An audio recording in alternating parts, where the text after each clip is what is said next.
innocent and don't let him die. Chayiv, don't let him die culpable. But why? Because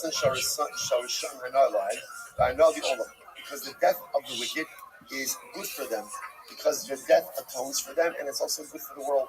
With tzaddikim, death of tzaddikim is bad for tzaddikim, and it's bad for the world. I will say, why is death bad for tzaddikim? It's such a profound Gemara, Mishnah. Why is death bad for tzaddikim? Why?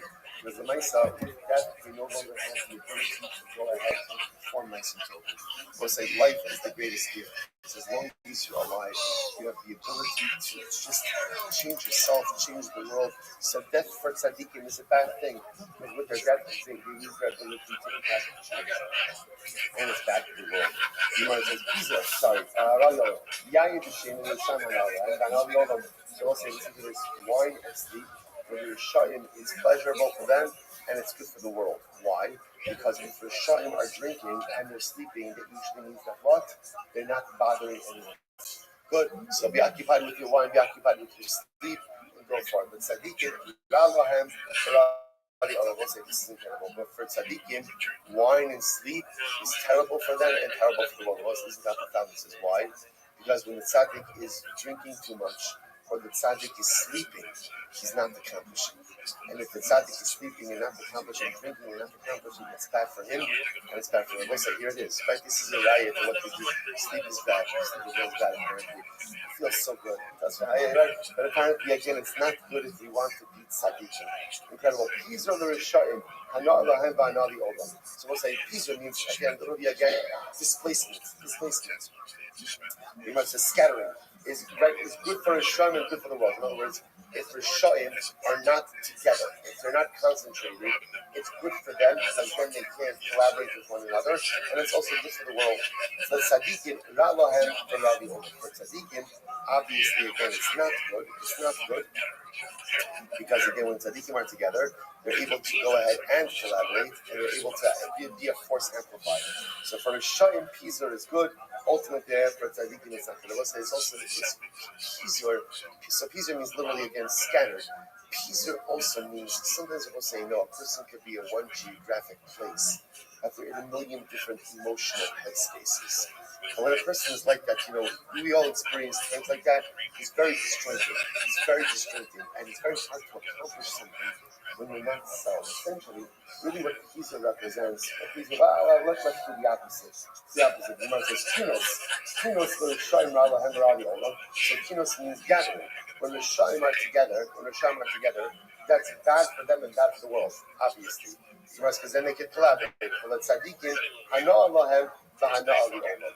For tzaddikim, it's good for them and it's good for the world. So we'll say this is really incredible. So for tzaddikim, Pizar scattering is bad, kinos is good. So of course, you understand this on a Pashut level. When tzaddikim are together, that's great. They can collaborate. They can accomplish. It's a force multiplier. And when they're dispersed, again, they can only accomplish as much as any one individual can. But it's not just true for its own. This is also true at a personal level. Sometimes in life, I'm in a state of Pizar. Pizar is I'm all over the place. When I'm all over the place, it's hard to accomplish when you're everywhere. When you're everywhere. Why? Because it will say Pizar means there's a lack of mindfulness. There's a lack of presence. Right? Kinos means there's mindfulness. Kinos means a gathering. I'm in one place. I'm mindful. I'm attentive. I'm there. It's interesting. Sometimes we like to think that when we focus on multiple things, we're accomplishing more. But we know this. When you multitask, maybe you are accomplishing more, but the quality of the work is significantly diminished. That's Pizar. Pizar is multitasking. So just know again, it's not the best thing. Kinos is where there's mindfulness, there's attentiveness, I'm present. When that happens, it's good for me and it's good for the world. Incredible. Let's finish up. You might say, tranquility is bad for Rishayim, because when it's tranquil, Rishayim can do a lot more damage, and it's bad for the world. For the regular Rishayim of Shagat. But tzaddikim, hana Allahem, v'hana Olam. For tzaddikim, ultimately, again, tranquility is good for them, because with tranquility, they can focus on accomplishing more. And obviously, if the tzaddik can accomplish more, then it's good for the tzaddik, and it's good for those. There's also so much to discuss about this Mishnah, but for a different time. Top of Ayin Day 72a says the Mishnah, Tanya, Rabbi Yosef Levi Olam. If because the base, because the Ben Solar Mora has stolen money and has purchased some wine. This should be executed. You know, it's $1 million question. Everyone here told us Ben Solar Mora. Rabbi Torah knows what is going to happen with Ben Solar Mora. The Gemara says why? Why? Shesof Migmar Nifse Aviv. What at some point he's going to finish all of his father's money, and the Bakvish will go in the motion. He's going to want to sustain this compass that he's born, and he's not going to be able to. The Yotze Parshas drop in Molastim and Sabrios. He's going to go out and he's going to become a robber. He's going to become a robber. Amra Torah, Yomos Zakai Va'al Yomos Chayiv. The Torah says, let him die innocent. In other words, remember, has Ben Soramora, has he done something bad? Yeah.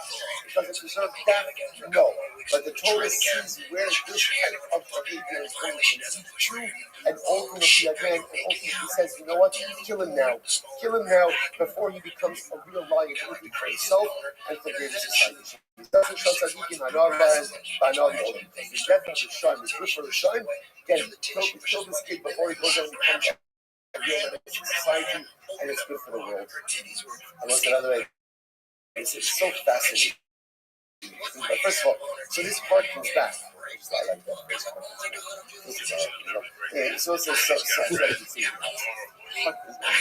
Anyway, so it's so remember, this goes back to yesterday, back when we saw the focus.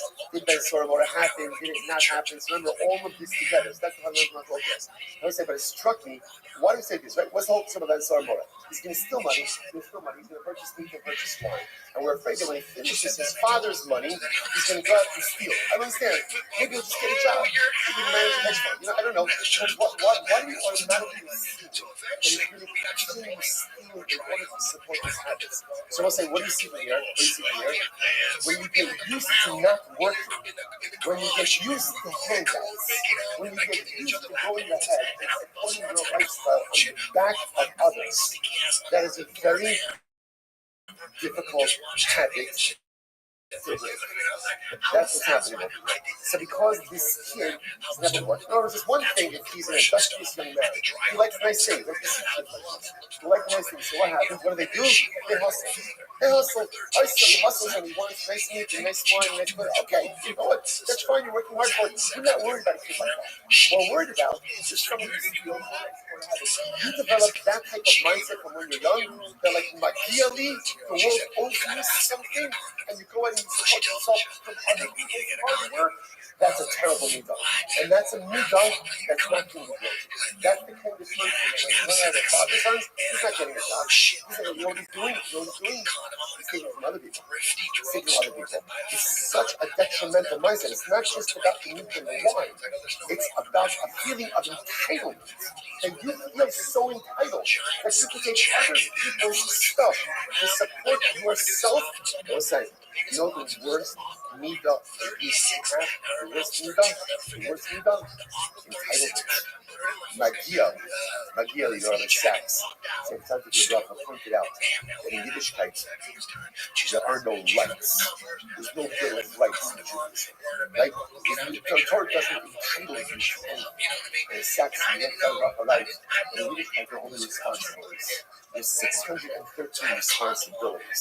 Responsibilities, not rights. Why?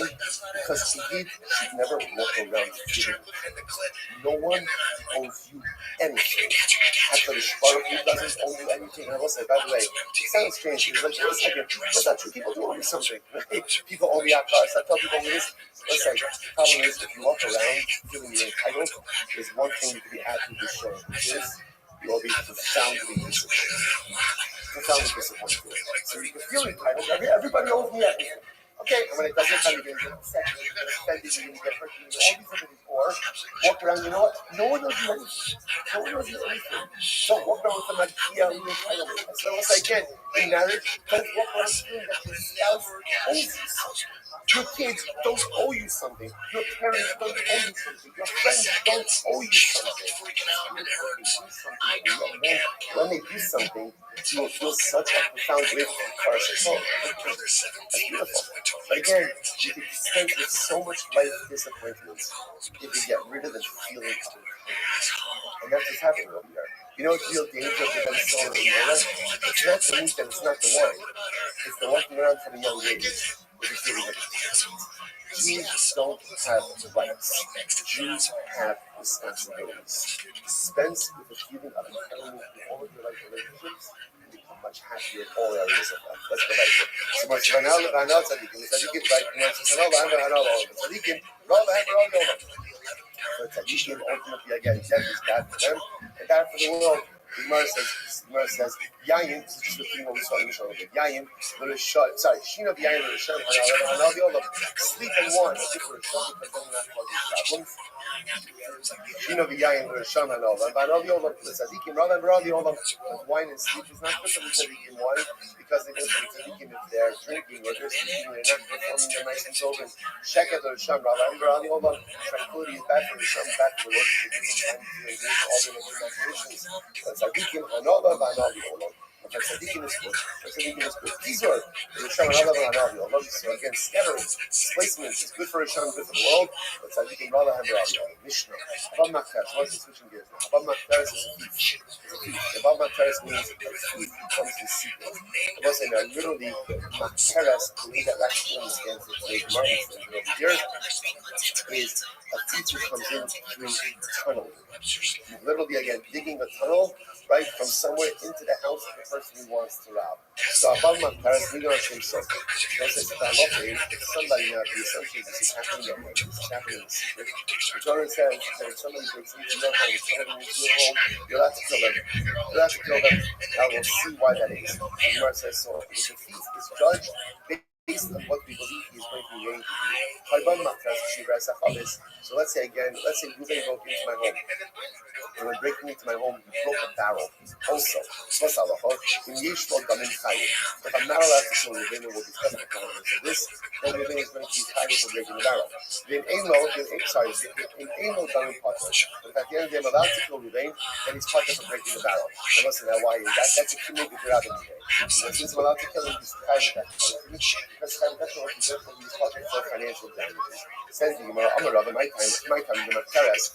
We'll say now, why is it that you're allowed to kill someone who breaks into your home? Right afterward, again, the person was a thief. So you're coming to steal stuff. So why are you allowed to kill the person? So you must listen to this. Hazaka in other man and Aslam alone. Must listen to this. The Hazaka is people don't just let other people steal their stuff. Like in other words, it's my stuff. And I'm going to defend my home, I'm going to defend my property. Behind me, a thief knows that. A thief knows that when he breaks into someone's home and wants to go and steal someone's stuff, that the homeowner is going to defend his property. So therefore the thief says, Amar Iyazilma Kailafai, it will shut the gate, the Kailafai Katina late. So therefore every thief knows that the homeowner is going to remain ready to defend himself. And therefore, what does that mean? Every thief, therefore, is ready to do what? Kill the homeowner. So therefore, a thief, and again, I won't say this is not like a pickpocket, right? This is a person breaking into a home in a secretive way. So everyone knows that a person is going to defend their home. Therefore, the thief remains ready to kill the homeowner if they're required. And therefore, the thief becomes a real thief. The thief, among the mice, again, is essentially looked at as a murderer. The Torah Amra, and therefore, again, the Torah says, if somebody comes to try to kill you, you're allowed to kill them first. That's the Baba Maktaras. Incredible. So Amarav, Habam Maktaras, but not okay. Let me Yatsa Pot. It was interesting. That's fascinating. So let's say Reuben breaks into my home. Right? Reuben breaks into my home. And Halach Lamaisa, again, he gets out, and he takes some stuff with him. So Rav says something very interesting. Rav says, Reuben doesn't have to return the items. Doesn't have to return it. Right? My taima. What's the logic? Since when he broke into my house, he was considered a road date. He's chayiv nisa. So because he's chayiv nisa, therefore he's pater for any type of monetary law. Therefore, he doesn't have to return the objects. If he gets out alive, right? If he gets out alive and he takes my stuff, he doesn't have to return it. I will say, by the way, very similar also like we have this remember like castle doctrine. Like this idea that people defend their home, and there's an understanding that if someone breaks into their home, no one's going to say, "Oh, you know what? It's just stuff. It's just stuff." No, yeah, it is stuff. You know it is stuff, but you know what? It's my stuff. It's my stuff. and I worked for it, and you didn't. So if I'm armed, I'm going to defend my home, and the law recognizes that as well, right? And you're not trying to ask, but what exactly are you here for, right? No, there's no key to understand here is I'm going to defend my home. You know I'm going to defend my home, and therefore if you're coming in, you're ready to kill me, and therefore again I'm ready to kill you. That's the halacha. That's the halacha. Rabbi. So Rabbi says like this. So Rabbi said, but this is a pretty wild statement of Rabbi. So Rabbi says, Ruben breaks into my home and he gets out alive. And he's holding my stuff. Rabbi says he doesn't get back. Why? Because halacha ma'aseh kill me b'derabinei. Since he's subject to a death penalty, therefore he's punished for any type of monetary compensation. He can keep my stuff. Rabbi says, what? Mistabra milsei derav kishishiber single. So Rav's statement makes sense when, let's say, the object is no longer, in existence. All right, so he stole something and then it broke. He's not trying to make financial restitution. The Gemara says, "About not Allah, but no, he has the object. He has to get back. The Gemara says, not true. I'm not feeling not Allah. Not true. Even if the object is extant, still Reuben doesn't have to give it back. Incredible. The Hayesh lo damim v'nen zuchayev almo b'rshusei kaima hachanami b'rshusei kaimi." Because again, essentially, since Reuven the thief was liable to a death penalty, he essentially acquired the object through his death penalty. Right? He's subject to death. He's not subject to any type of financial compensation, and therefore, Allah Almighty, the object is now deemed to be in his rishus. Gemara says, "V'lo, this is not true. Ki yokimnu rachmana b'rshusei de'inyan onsim, aval le'inyan mikna b'rshusei demarayo kaimi." Gemara says that's not true. When we say that the object is in the rishus of the thief, that's for onsim. If something happens to it, the thief is responsible. But if Allah for an obligation of return, of course, if the item is still extant, the thief has to give it back to the owner. Maybe the Haba Shah is no different than a Shah. So we'll say, so the Gemara suggesting over here is this interesting statement of Rav. So Rav says if the thief gets out alive with an object, he doesn't have to give it back. Rava says that's only if the object is not extant. But if the object is extant, of course, the thief has to give it back. So that's analyzed tonight. Thief comes in, writes repetitiously, and he breaks a barrel. Yesh lo damim chayis. So the lashon of yesh lo damim means that the homeowner is not allowed to kill him in these circumstances. We'll see what those circumstances are. So if it's a case where I'm not allowed to kill the thief, so the thief is liable for damage to the barrel. Ein lo damim potter. But again, if Allah says I'm not allowed to kill him, then he's not chayiv for financial compensation for the broken barrel. Now, time with the sheber. Now, the reason this whole discussion is happening over here is because he broke the barrel. If he ain't lo damim potter, where ultimately again, where Reuben will be potter from allowed to kill him. Hanotol lo. But you see from there that had he taken the barrel, he would not be liable, seemingly supporting the position of Rav. So Gemara says, no. Huadin afilu notol nani. It's not true. Even if he took it, technically he'd be chayiv. Bahad the katani shabra safad is kamash malon. The reason the Mishnah framed it as a case of breaking the chavis is to teach us the chiyesh lo damim avagav b'shiber nani chayiv. That Allah in a case where I'm not allowed to kill the thief, even though he broke the barrel, right? I'm not allowed to kill the thief, even though he broke the barrel, he's still going to be chayiv. So Gemara says, Pshita, that's obvious. Massacre, he's a damager. Even if he did it without kavanah, he's still going to be chayiv. Gemara says, Adam muad li'olam. Right? The person is always responsible for damages that they cause, whether they have intention for it or not.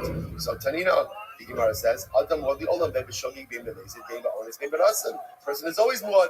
First, Gemara says, right, Kasha, you're right. I don't know what to do with this. So Masav Rabbi Barabaye had going if case b'Shabbos Chayim. We've seen this case many times. Person Reuven steals my money bag on Shabbos. So what's the halacha? So Chayiv should is Chayiv b'gnei v'kol mishavel day Yisur Shabbos. I will say now normally again. Now what's the halacha? So Reuven steals my purse on Shabbos. Then what does he do? Now obviously he picks it up and then he leaves my house. There's two things that are happening over here. What are the two things? Number one, theft. Number two, Chilul Shabbos. Remember, for Chilul Shabbos, you're chayiv nisa. But the halacha over here is he's chayiv for both things. Why? Because there's no simultaneity. Why is no simultaneity? When does the theft occur? When he picks it up. When does the Chilul Shabbos occur? Only when he takes it out of my business. Because there's no simultaneity, there's no kirudi zarabinei, and therefore halacha l'maisa is chayiv for both.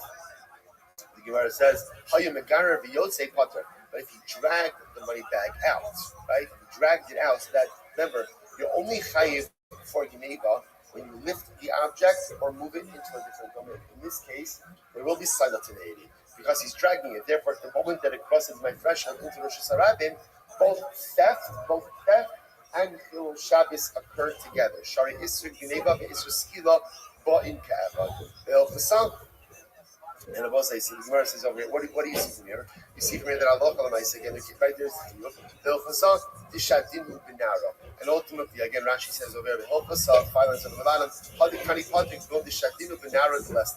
The case ultimately, again, where we said that it's water, would be a case ultimately again where the object was thrown into the river and therefore no longer exists. So also the Gemara suggesting, remember all of this is in Rav, right? So again, the Gemara suggesting is like this. Rav says that if a thief is chayiv misa and steals an object and gets away with the object, he has no obligation to return it. No obligation to return it. Now, Rabbi and everyone else is incredulous about that. It doesn't make any sense. And now, what's Rav's logic? Rav's logic is killing with Rabbi today. Since as a thief, you're liable to death, therefore you are exempt from any other monetary liability, even if that object is punished sitting in your hand. Rabbi and everyone else says, what are you talking about? I understand that the object was destroyed, the object was lost, the object was broken. There's no obligation for financial restitution. But if the thief is literally holding the object in his hand, of course he has to give it back. So that's the ongoing matter. This Rabbi, ignibu lei dechirid machtarta. So this is this. Rabbi. Now remember, Rabbi was the one who argued on Rav, and Rabbi had goats stolen from him. Right? It's repetition. Someone tunneled into his pen and stole the goats. What happened? Then the thief had a change of heart, and the thief wanted to give it back. But lo kablinu, Rabbi would not accept it back. Why? Since Rav said his piece, Rav said his piece. Now let's remember it again. Now Rabbi argued on Rav. But Rabbi said, since Rav said that when a thief steals something, he's not obligated to go ahead and return it.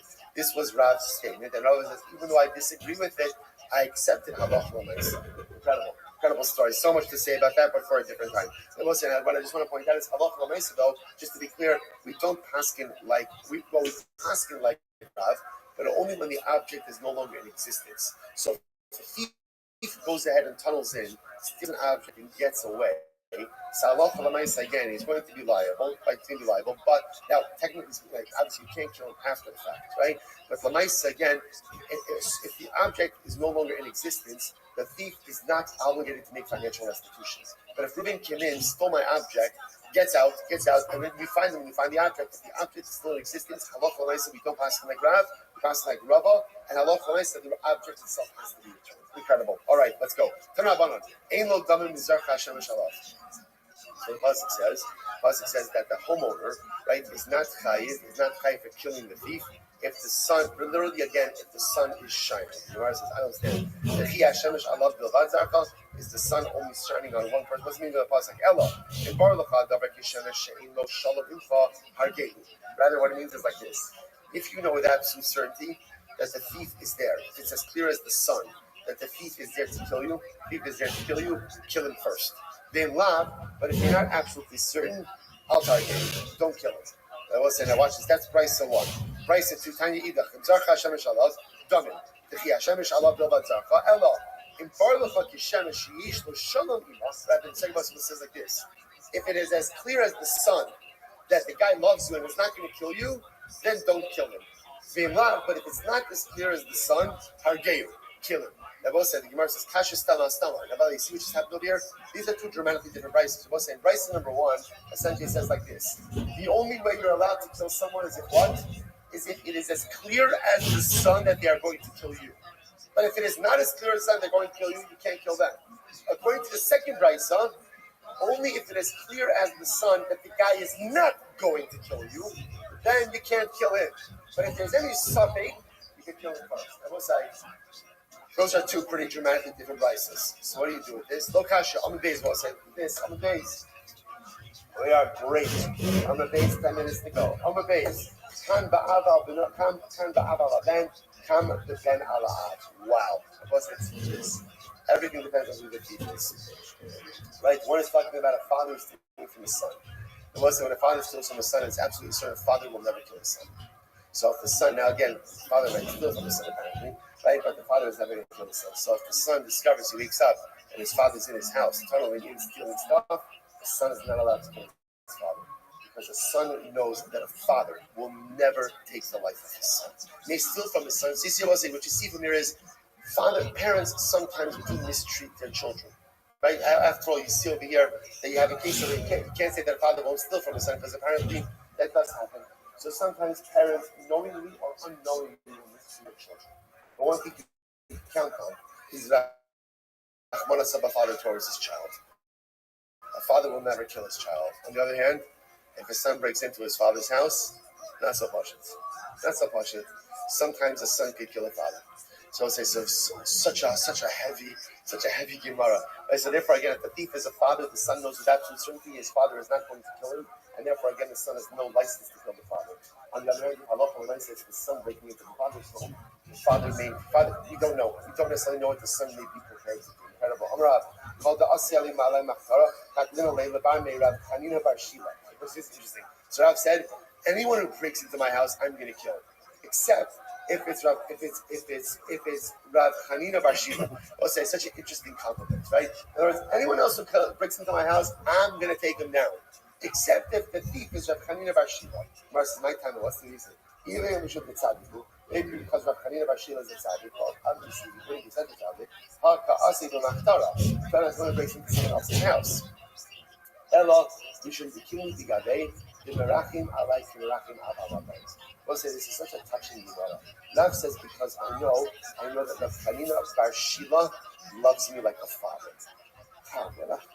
So beautiful about this. I know that Rav Hanina Bar Shila loves me like a father, so I know that even if he were to break into my home, I know that halacha l'maisa, he would not go ahead and take my life. So what you also see from here is apparently there could be other relationships outside of an actual father-child relationship where someone could love you like a father. So it does exist.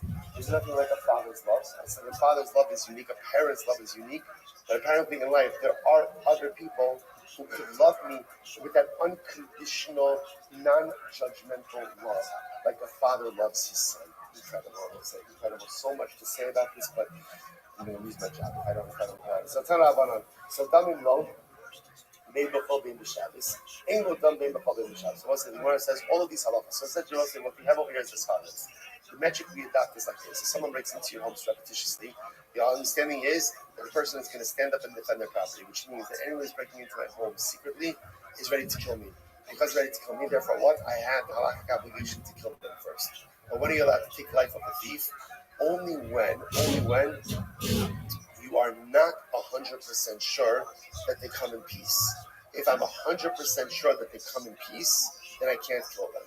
The only real example of that is like a father or someone who loves you like a father. Otherwise, if you're not sure, defend your life defend your life at all costs. Now the Gemara says these halachas apply both by Shabbos and by weekday. So the Gemara says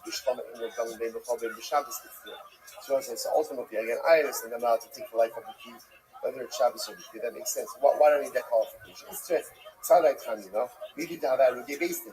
There's also this is kind of like execution by basin, just like basin is warranted to execute someone. So too, if the thief is coming in, and I don't know 100% that he comes in peace, I'm allowed to kill him. So this is like I become like the basin. I'm going to basin. So I might have thought the Shabbos lokatinon. So I might have thought that basin doesn't execute on Shabbos. Maybe I can't kill this thief on Shabbos. Kamash on say first my line tikatlinon that I can. Ella domim lo bein b'chol bein b'Shabbos. But again, the case I'm not allowed to kill the thief, and there is liability for killing the thief. So now that halakha applies on Shabbos and during the week. I don't understand what's the condition. If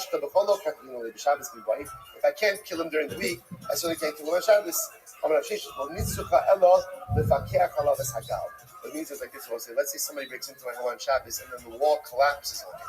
Sif halacha, it's clear that he was going to kill me. I can't remove the rubble from him. The halacha because he's liable to a death penalty. But if I'm not sure if he came to kill me, right, or I'm sure that he didn't come to kill me, halacha again, I could remove the rubble in order to save his life even on Shabbos. Tanabon. Behuga b'chol adam. Umeis b'chol misa. Shata yachol amitzvah. This is incredible. Reuven breaks into my home. Now what happens? Shimon, my neighbor, sees Reuven breaking into my home. So what's the halacha? Shimon, my neighbor, has the right to kill Reuven. It's not just me, the homeowner, who has the right to kill Reuven. Even someone else has the right to kill Reuven. Not only that, but he's allowed to kill Reuven. Anyone's allowed to kill Reuven. I kill Reuven. He kill Reuven with any way we need to. So So I understand why the Torah needs to teach me that anyone is allowed to execute Ruvain after all. Why? It's not that funny because one would have thought, I might have thought the license to kill the thief is only for who? Only for who? Only for the balabas. Only for me, the balabas. But other people don't have a right. Kamash Malon Meitu. I will say, which by the way it makes sense. Why? Kamash from the Rodeku, Babilu Achanan. Remember, once Reuben is breaking into my home, he has a status of what? Status of what? Of a road date. Once he's a road date, then anyone has the right to go ahead and execute, even my neighbor. The Elames, the Famisa Shati Yokalami. So, Lama, I will say again, why do I need the special people that teach me to kill him? Anyone needs to kill him. So I said, from a murderer. What's not about murder? I will say, this is someone in general. So, right, Reuben killed Shimon. Now Reuben is going to be executed by Beis Din. There's a particular type of misa, right? I will say, whatever the type of misa, let's say, whatever, depending on the crime. Let's say Reuben is chayiv side decapitation. Well, let's say whatever the reason Beis Din doesn't have a sword. So what do? What do? You execute him whenever you can execute him. So the Masanya, most young Samaki Roteaku, Engel the Misamurlo. I don't know that you can execute someone with the prescribed death penalty. So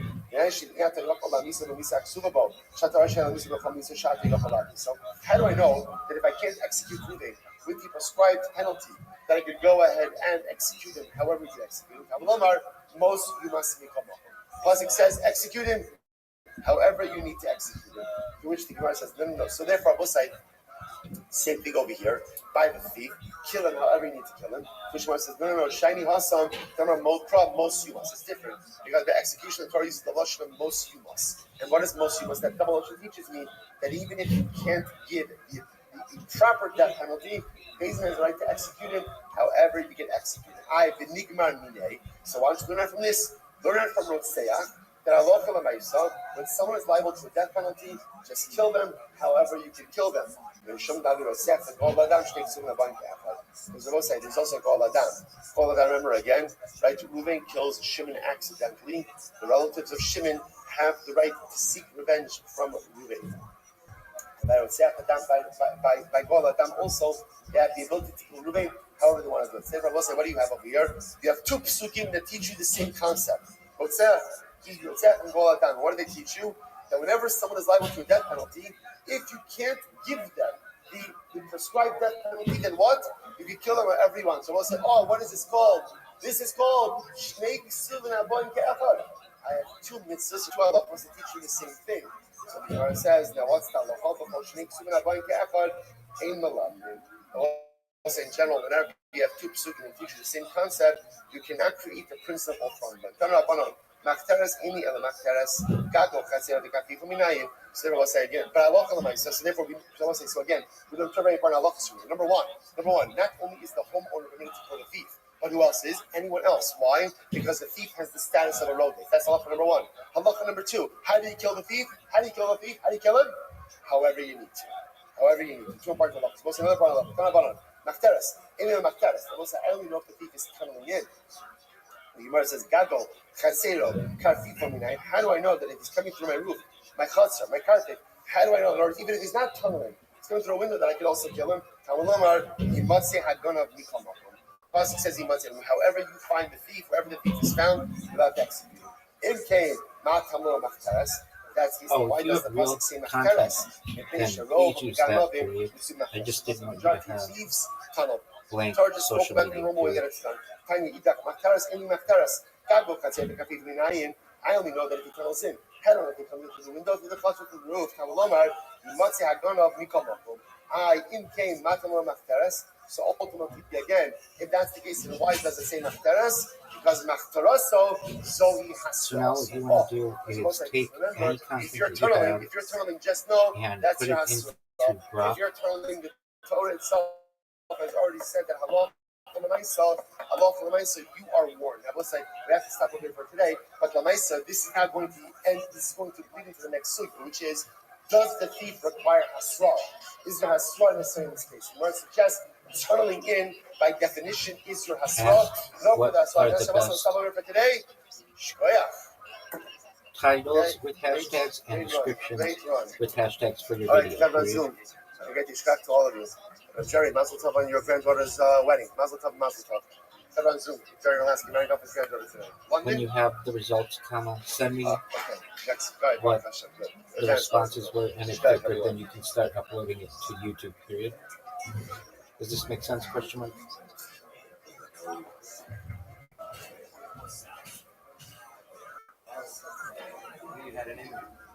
Sorry. It's only extenuating circumstances.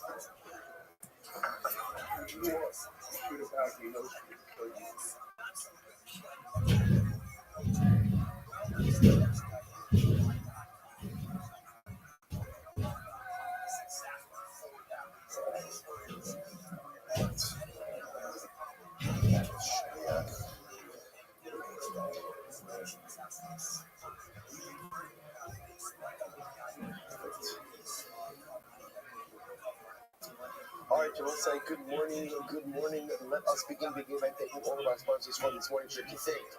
Our Hamilton sponsor for Tough Shin Pei Hey, for the year 5785, Tosin Shpach of Eretz Yisrael. For in the source of wishing a mazel tov to Yoshua Mordechai Tilson on his engagement to Amit Cohen. Mazel tov, may they be Zochar Neretz Hashem. We should just note that Yoshua Mordechai is a brave Chayal, a brave soldier. Baruch Hashem gave much to Am Yisrael, to Eretz Yisrael, and now it is so beautiful that he is going to be celebrating the building of his new home, which should occur in Eretz Hashem, the Shar Tov Mitzlachos, and should in Eretz Hashem be benched with generations of beautiful Simcha, Mazel, and Bracha. Well, with that, let us begin. Of course, as always, we dedicate our learning and discuss of all of our precious Hatzis, and for Baruch Hu, Eretz Hashem, bring them home, the Shalom and the Karov, and Rabbi, all of our soldiers will be successful. B'chol Ma'aseh Yideihem.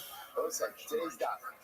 It doesn't matter what today's daf is. Let's not get caught up in details. There's always the trees from the forest. We're going to be learning Sanhedrin today in Eretz Hashem.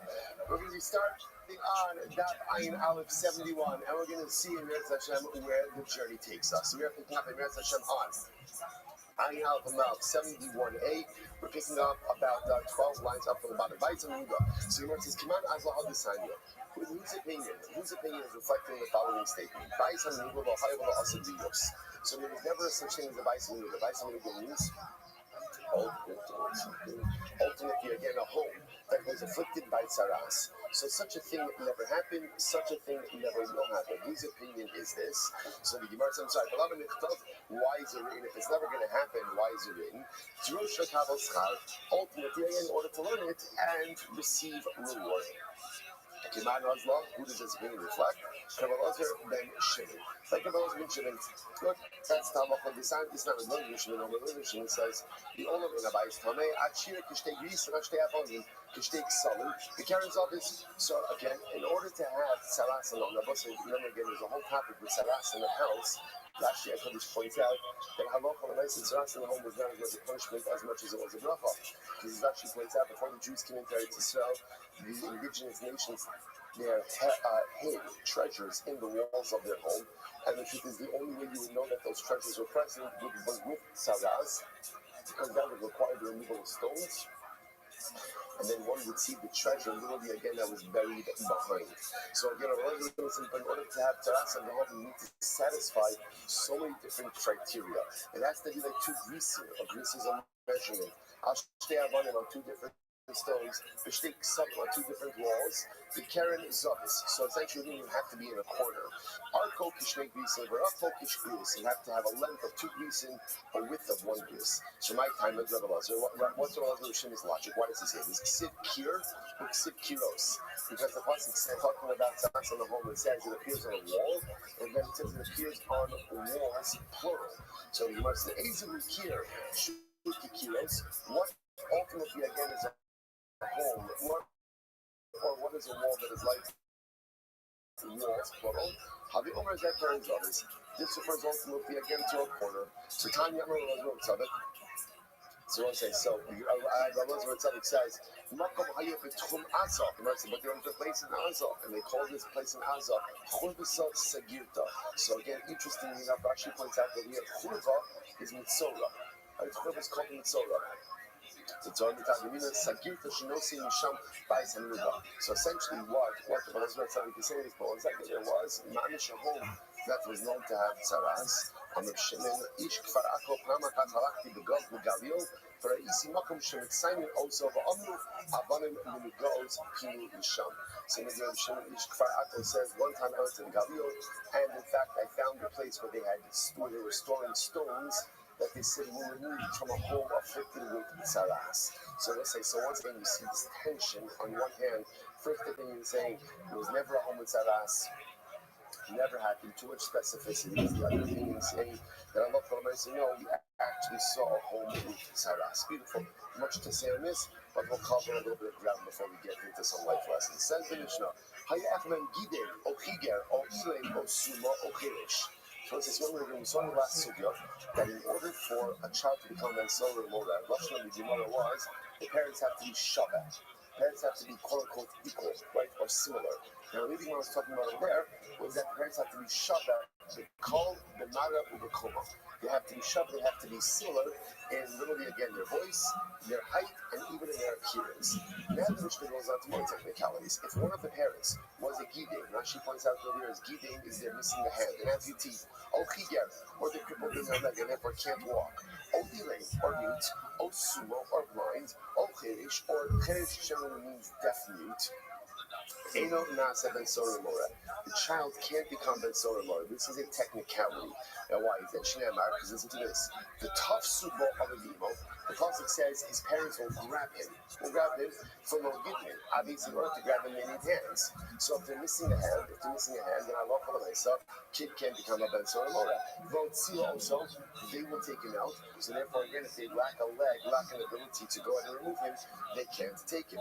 They will say, the parents will say, below illness, not if they're mute. Benenu zeh, that they will to identify this son, below sunu, and not parents who are blind. Enenu shomia bekolenu. They have to say the son doesn't listen to our voices, below harshu, and not a mute. Not a mute. They warn the Ben Sora Mora, so again there's Hasra. They warn him first in the presence of three, and then ultimately administer Malchus afterwards. So you will say it's interesting because here introduces something new. Apparently, there is like a hasra. They warn the kid about his behavior in front of three, right? So again, apparently the way it works is like this: the child or the young man steals the money, purchases the meat and the wine, conforms to all of the criteria that we established in the last couple of days. His parents warn him in front of a basin of three, and then again they flog him. They give him Malchus. If he repeats the behavior again, that's when he becomes a Ben Solomon. If he goes ahead and repeats this errant behavior, then he is judged by reason of 23, which makes sense because now this is a capital case. But again, he's only executed if part of the reason of 23 consists of part of the. I should say differently. The original three who essentially judged him for Malchus have to be part of the subsequent basin of 20. Because they have to say, the parents say, this son means the son that was warned and flogged in front of you, the first three, is now going to be executed for becoming Ben Solomon. Incredible. Shema Shamsina, the Gemara says, what do you see from here? But you know, and let's say what you see from here is something very interesting.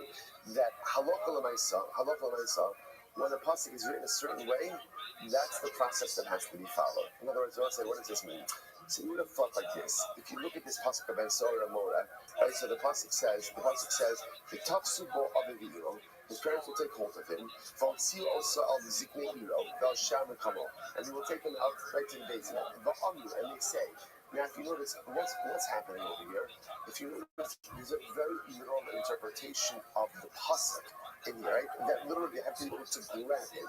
They have to be able to walk. I don't know, when you look at this pasuk, one could have also easily said the pasuk is more figurative. I don't know that you have to understand the pasuk in such a literal sense, but clearly the initial understanding in a literal sense. What do you see from your Shabbos? We know, but you have to follow a pasuk as the way that it's written. No, this is different. Shiny hapa, why on the base? Making progress. Shiny hapa. 71b. The Kulikra Yisiru. So I say, so now, this is different because here, the pasuk itself is written in such an elongated form. Look at Rashi. Kulikra Yisiru. The Matzi L'Michta about Sisem also Sharair Holiskeltem. You know, you couldn't have this whole thing. His parents will grab onto and just say, you take it to the Beis Din. Done. The fact that the pasuk is written such longhand indicates to us that there is a hakpada. The Torah is telling us that again, the parents have to be able to engage in all of these processes, and inability to do so prevents the kid from becoming so more. Okay, the Muslim will finish up, and we warn him in front of three. So he wants to Ramali, why do you need three? But Sagya. Why do you have Hasra in front of three? You just need Hasra in front of two witnesses. A Rabbi Halkin Kaman, Masrim Babithin Shnayim, the Malkin also Bithin Shlosha. Remember, what it means is like this. You're right, we warn him in front of two witnesses, and we give him Malchus in front of three, because three represents a basin. So Mar says, whoa, Malchus Ben Soramor Hechek Siva. Where can we ever see Malchus by Ben Soramor? Right? The only thing we ever see by Ben Soramor is what? His execution, his Nisa.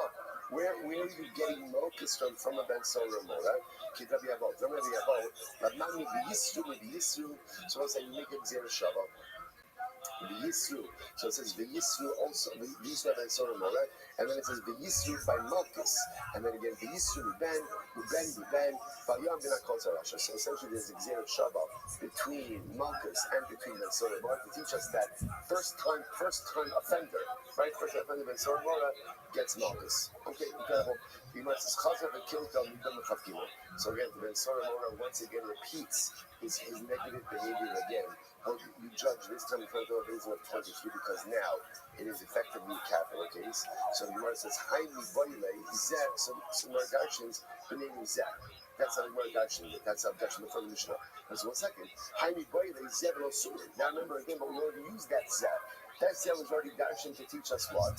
That Allah, the parents have to have sight in order for the kid to become that sort of. So how are you now using that same Zeh for a different drasha? And he lift off Beneno Hu. My Beneno Zeh. The pasuk could have just written Beneno Hu, but it says the Beneno Zeh. Shmami Latarti. So everyone say Zeh teaches me two things. What are two things it teaches me? Number one, it teaches me parents have to have sight in order for the son to become that sort of. That's number one. And number two, that the original three who served as the base from Malchus have to be part of the base of 23 for execution. Incredible.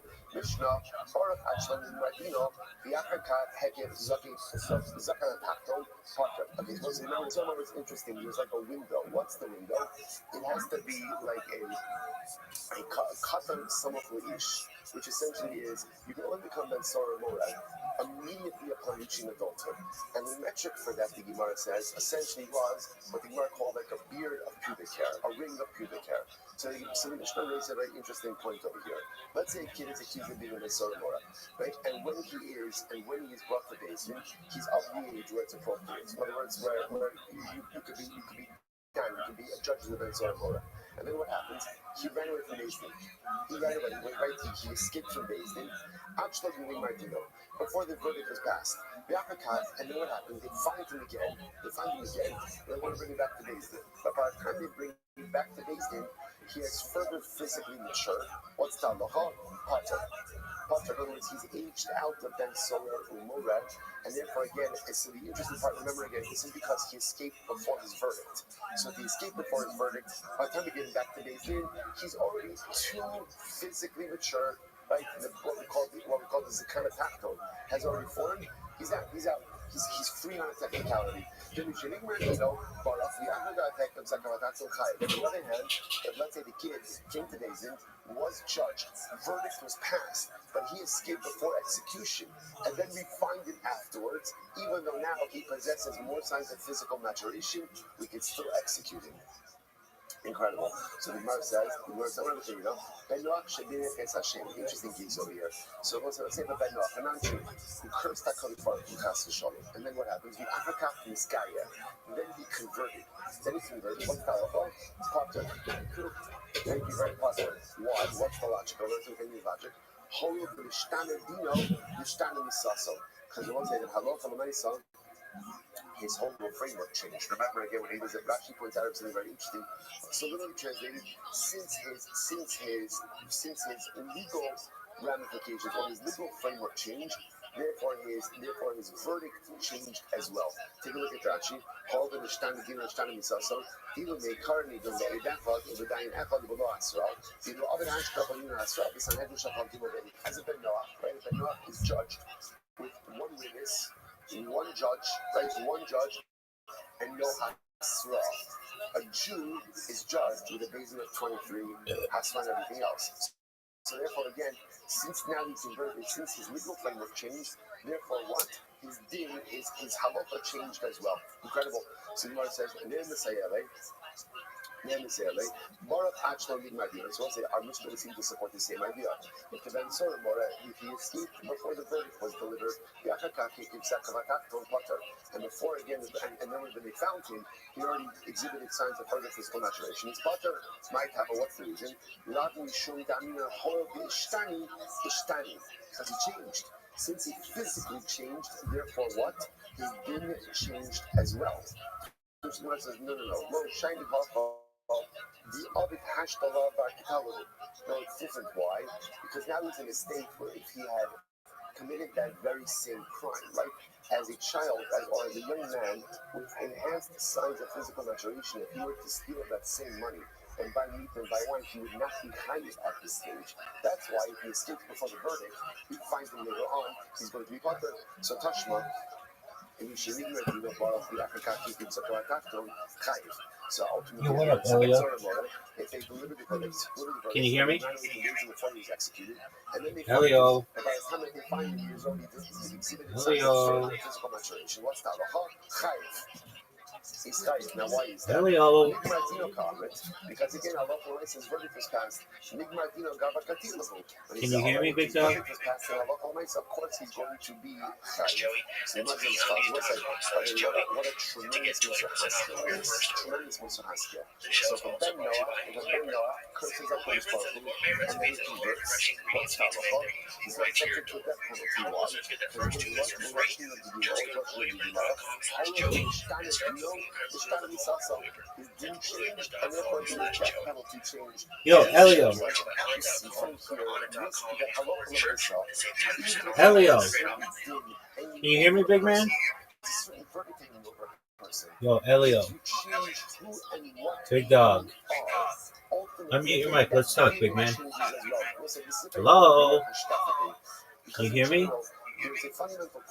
Elio. Yo, Elio, you're big time. I'm a person. I commit an avera. As the person who committed an avera, I warrant a particular. I'm looking at your YouTube channel right now, big man. This concept of tshuva, and tshuva says, dude, you're huge. You're huge. You're like, you're giant, dog. Elio, talk to me. How are you? Elio, you have 670,000 followers on YouTube. You gotta talk to me. I've been live streaming my life 24/7 for 4 years, dog. If anybody who knows a lot about YouTube, it is I. What up, big dog? Elio, are we gonna talk, big man? Alright, it's okay if you don't want to. I'm just chilling. But Elio, we need to talk, my man. Let's see.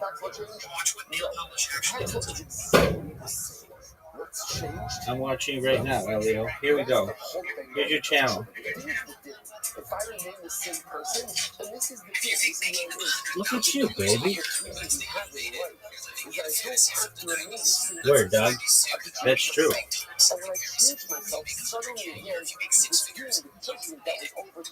No. Dude, Elio, you're giant, dog. Get the fuck out of here. It's just a whole new set of laws and a whole new set of realities and a whole new set of ramifications. Giant. That's the greatness of change. Was that really? I think I could take myself from one framework to another framework. The framework was still there. The framework didn't change. I changed. So the Ben Noah who curses HaKadosh Baruch Hu chas v'shalom. If he becomes a yid, he becomes a yid. So at the end of the day, again, He's not Hode Ishtani. He's a different person, and therefore a separate set of demons. When we become Bali Tshuva, when we change, when we lift ourselves, we just take ourselves from one form to another form. That's a terrible thing to do. Let's go back to this. You can't touch me. Then you actually just have a little body. So this guy pockets into this. And then not you. So go to the gates. Stone on you. What can you do? What the white guy stone on you? Scary. We got you. Besides taking hurts. Now, what things is taking? I'm not exactly sure, right? But nice again, she goes ahead, he goes ahead and he goes, what's called a hard putter. He's putter, right? He's putter with all the disease. Why? Let's say that what logic was it? The logic was it? He said, hello from myself, remember, which is what it was as a Jew, a Jew who goes ahead and hits the Benoah, or a Jew who goes to Jews, the white side of the Benoah, is not subject to the penalty. So therefore, hello from myself, Ben Noah, he is subject to that penalty. Now, hello from myself, he is not subject to this halacha. So that penalty is also can be so this guy says, if the Ben Noah hits a Jew, or if a Noah committed adultery with the wife of a Jew, and then he converts, he's still going to be liable. Still going to be liable. Why? Because again, these are actions that how you committed the life, he's also be liable. So the Ben Noah is liable, the Jew is liable. Rabbi, why? Name a whole thing. Why would you go ahead and say the change? Do you know the success of what you know? Sorry, do you know the success of what you know? In order to apply this metric of change, it has to be that both the din and the death penalty changes. The high, you know it's shiny, the success of it's shiny. Here, the particular cracks of these judgment they change, but the death penalty still remains the same. It's quite fascinating. So Krishna was asking for a side after side, and death penalty itself. Right? You don't kill someone, says Ben Noach is side, and now let's be high side. Remember, Ben Noach is so close a little while ago. Ben Noach is always executed side. So as a Gentile side, and as a Jewish side, as a as a Ben Noach side, the Hashkef. So that's retaliation. So you different. So you look at something like down in the white line. They're not on the left side. Looks like you're coming out the other because you're going to not on the left side. You dispute both of the York as well as the Jews have the punishment of stealing for not on the left side. Or I, the also doing yourself, doing the interest cover, right?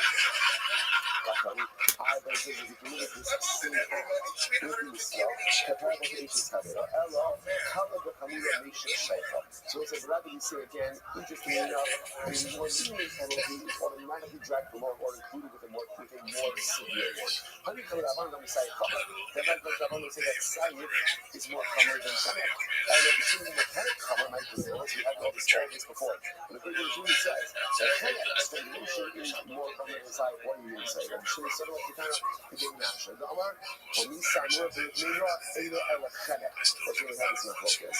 So once the king matches on the national, once the president walk, always pick it up. So that's the last each day, each part of the hash the kind of Saturday saying is when Ben Noach committed adultery, which like level, and then he converted because when he was a Ben Noach, or he's a Jew, first of all, that kind of, so it's either a Tzeach, and the color kind of back to Sayyid, well, exactly. But according to this, as a Ben Noach, for murder, he would be higher. And now as a Jew, he would be higher Sayyid. Which means as a again, we assume that Sayyid is a more lenient form of death penalty than Khaled. And therefore, in the more lenient one is included the more common. What is it, right? Sarka, Yakata, Tabla. And you might say it's Tidon the Khaled. So you might say Tidon the Khaled. Steal my time alone. So she would be judged with Khaled and I would steal it. Why not with steal it? But she would hold Ishtani. It must be because I love for myself, and I'm not on the rest of society. That was a sick kid.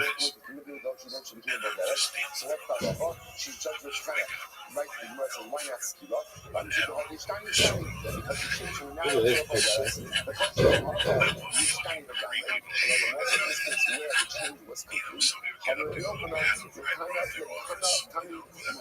Tidon the steal. So ultimately, again, so the person says the Tana, you write to that instead, write that up for myself, subject to incredible.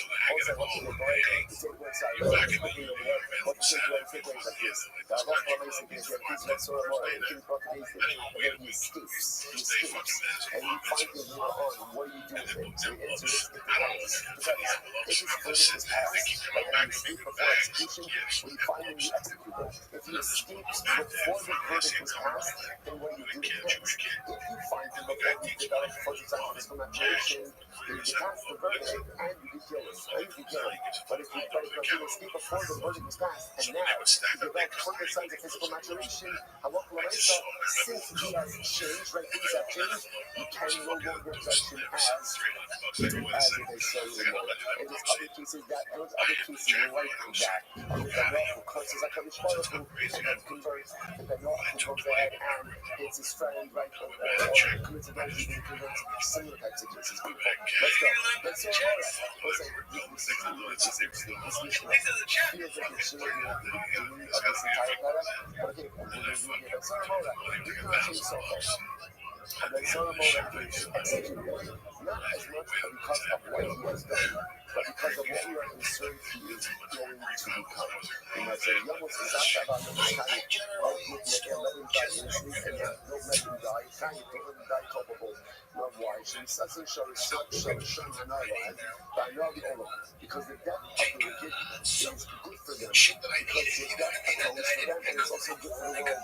It's a death of tzaddikim is bad for tzaddikim, and it's bad for the world. And let's see why is death bad for tzaddikim in such a profound Mishnah. Why is death bad for tzaddikim? Why? Because the myself, with death, they no longer have the ability to go ahead and perform nice and total.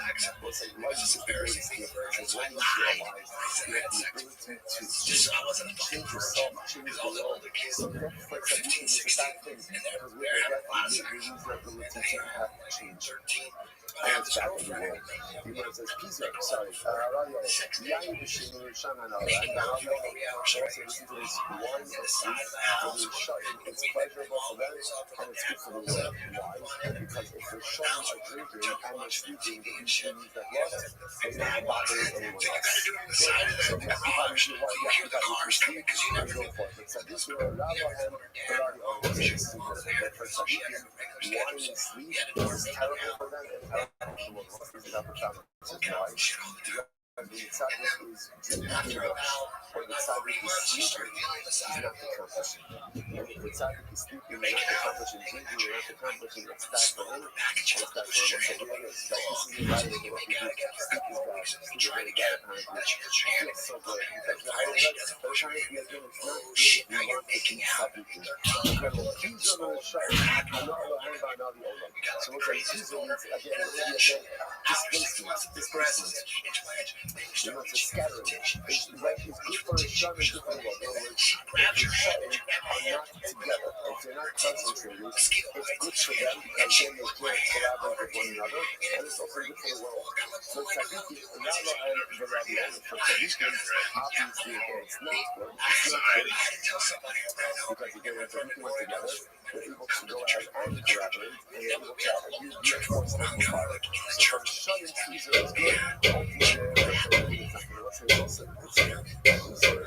So vision is literally very scattered. Caesar also means, sometimes people say, no, Caesar could be a one geographic place, but there are many different emotional experiences. And when a person is like that, do you know experience things like that? It's very distinctive. And it's very hard to accomplish something when you're not self-essentially. Even if Caesar represents, but he's looked up to the opposite. It's the opposite. You know, there's kilos. Kilos, there's shut out and I'm so kilos means gather. When you shut them out together, together, that's bad for them and bad for the world. Obviously, because there is a collaboration. For the tzaddikim, hana Allaham, v'hana Allaham. For tzaddikim, it's good for them and it's good for the world. So let's say this is really incredible. So for tzaddikim, Caesar scattering is bad. Here it is good. Because listen, project shot level. When tzaddikim are together, that's good. They can collaborate. They can accomplish. It's a force multiplier. And when you're dispersed, again, you can only accomplish as much as any one individual can. But it's not just two friends. Because you also feel a personal level. Sometimes you're like I'm in a space of Caesar. Caesar means I'm all over the place. When I'm all over the place, it's hard to accomplish when you're everywhere. Everywhere. Why? Because Caesar means there's a lot of right place. there's a lack of presence, right? Guinness means there's mindfulness. Guinness means exactly, I'm in one place, I'm mindful, I'm attentive, I'm there. It's interesting, sometimes we like to think that when you focus on multiple things, we're accomplishing more. But we know this, when you multitask, maybe you are accomplishing more, but the quality of your work is significantly diminished. He's multitasking.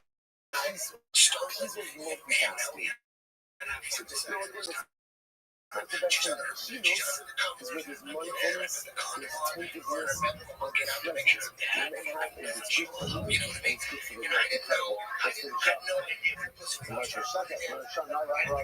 Incredible.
Let's finish up.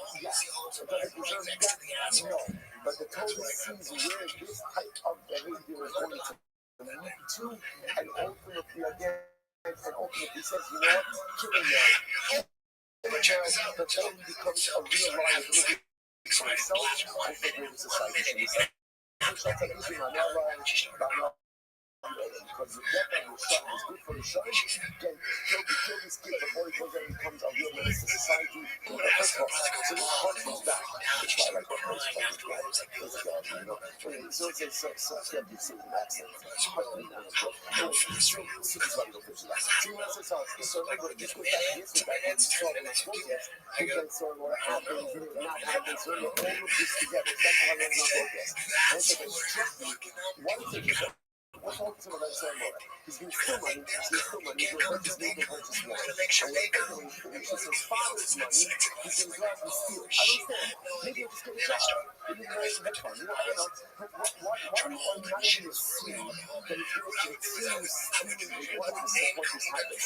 So let's say what's sitting there, when you get used to not working, when you get used to handouts, when you get used to going ahead and supporting your lifestyle on the back of others, that is a very difficult habit to break. That's what's happening over here. So because this kid is never worked out, there's one thing that's usually that's pretty good. He lets me know that this is shit like this. He lets me know, so what happens when they do?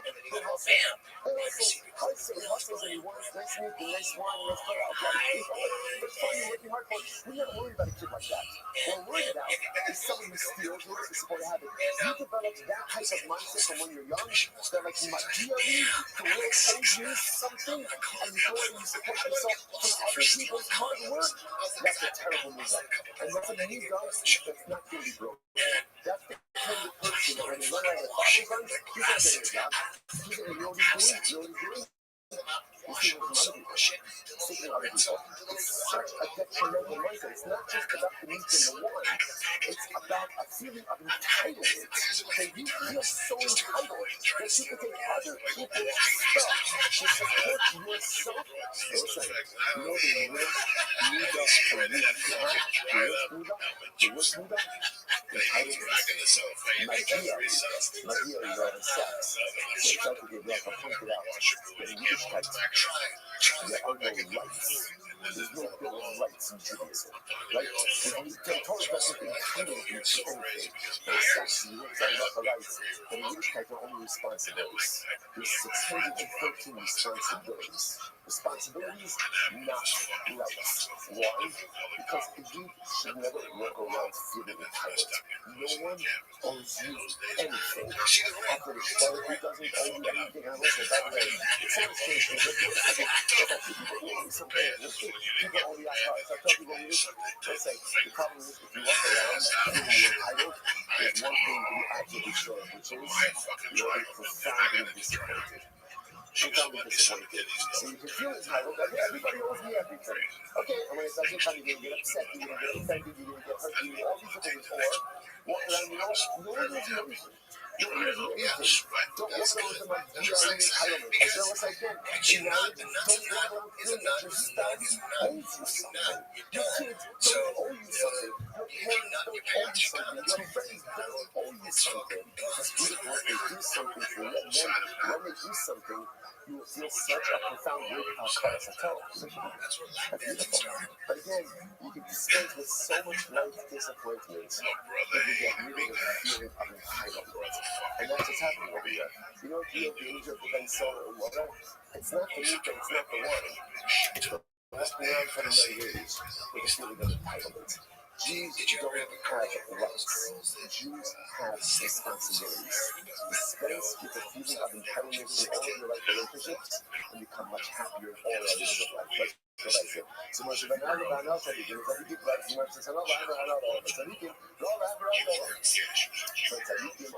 again, death is bad for them and bad for the world. The Gemara says, Yayin is just repeating what Yisrael Yisrael did. Yayin,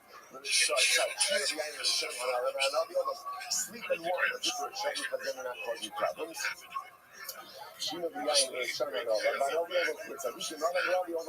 wine and sleep is not good for the tzadikim. Why? Because the tzadikim, if they are drinking or they're sleeping, they're not performing the Ma'asim Tovim. Tranquility is back to the Hashem, back to the world, because it gives them time to engage with all their imaginations. But tzadikim, if a tzadikim is good, a tzadikim is good. Tizor, the Hashem, so again, scattering, displacement is good for Hashem, good for the world. And tzadikim, Mishnah. About Maktas, what's the switching gears now? About Maktas is a thief. About Maktas means a thief who comes in secret. And that's why literally, Maktas means that actually understands it. Means my understanding over here is a thief who comes in through tunneling. You're digging the tunnel right from somewhere into the house of the person he wants to rob. So about Maktas, we are actually so somebody might be thinking this is happening in secret. If you ever say that someone breaks into your home, telling you it's your home, you have to kill them. I will see why that is. You might say so. It is a thief. So let's say again, let's say you didn't break into my home. So you're breaking into my home, you broke a barrel. Also, so what's that about? If I'm not allowed to kill you, then you're discussing the language of this, then you're going to be tired of breaking a barrel. But if you're allowed to kill you, then you talk about breaking the barrel. And listen, that's a key to get out of here. Because since I'm allowed to kill you, he's tired of that kind of thing. Because definitely what he did was he was probably for financial damages. Says, I'm a rabbi, my time, in my parents, we're saying how wrong is it that you're allowed to kill someone who breaks into your home? Like, after all, the person is a thief. He was coming to steal stuff. So why are you allowed to kill the person? So you must listen to this. So what's this? The chazaka is people don't just let other people steal their stuff. Like, in other words, it's my stuff, and I'm going to defend my home, I'm going to defend my property. Behind me, my thief knows that. The thief knows that when he breaks into someone's home and wants to go to steal someone's stuff, that the homeowner is going to defend his property. So therefore the thief says, from a shut way, So therefore, every thief knows that the homeowner is going to remain ready to defend his home. And therefore, what does that mean? Every thief, therefore, is ready to do what? To do what? Kill the homeowner. So therefore, a thief, and again, I will say, this is a thief. This is not like a pickpocket, right? This is a person breaking into a home in a secretive way.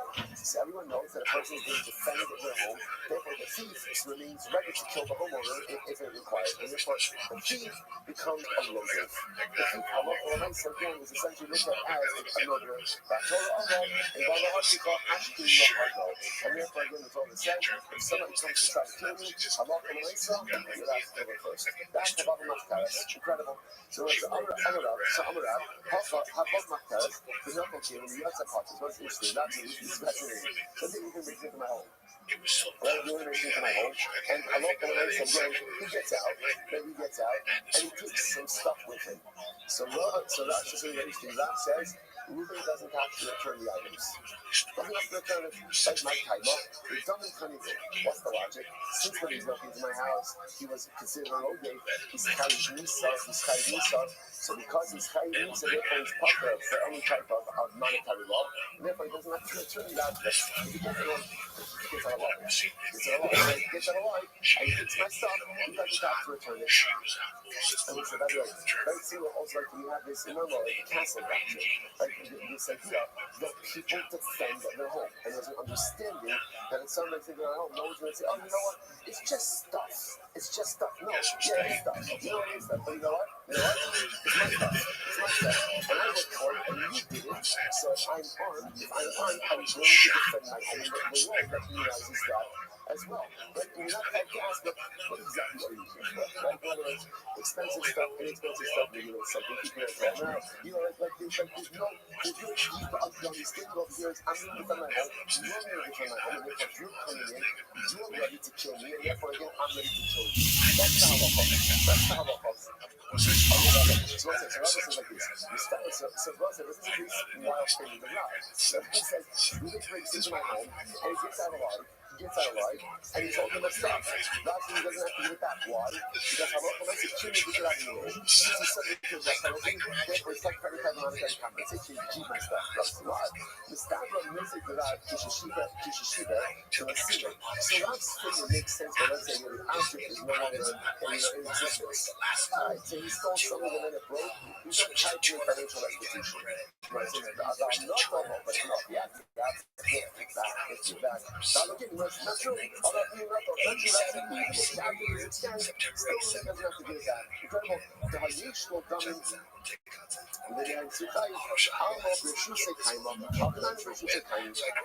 Essentially, since Reuben refused to provide that penalty, he essentially acquired the object with that penalty. Like he's subject to death, he's not subject to any type of financial compensation, and therefore, the object is now deemed to be in his issues. Nothing below him, this is not true. To accumulate one of the issues of the Indian also, about the Indian member issues of the lifetime. The question is not true. When you see that the object is in the issues of the feast, that's for oysters. Something happens to it, the thief is responsible.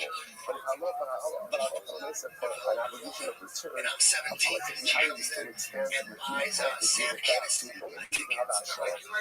There's no different than show off. So that's it. So you're getting over here, this thing is a grab.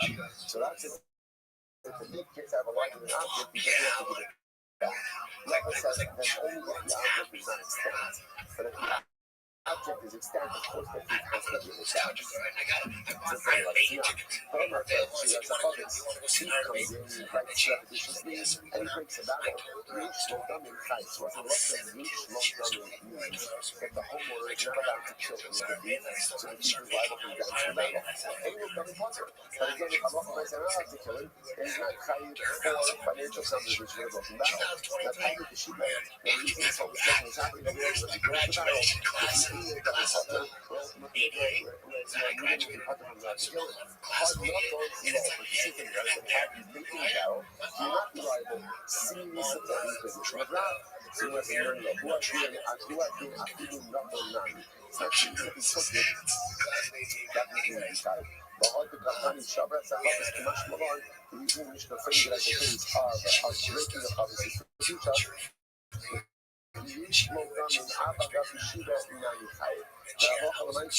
In the case I'm not allowed to kill the thief, even though he broke the barrel, not kill the thief, even though he broke the barrel, he's still going to be chayiv. So that's obvious.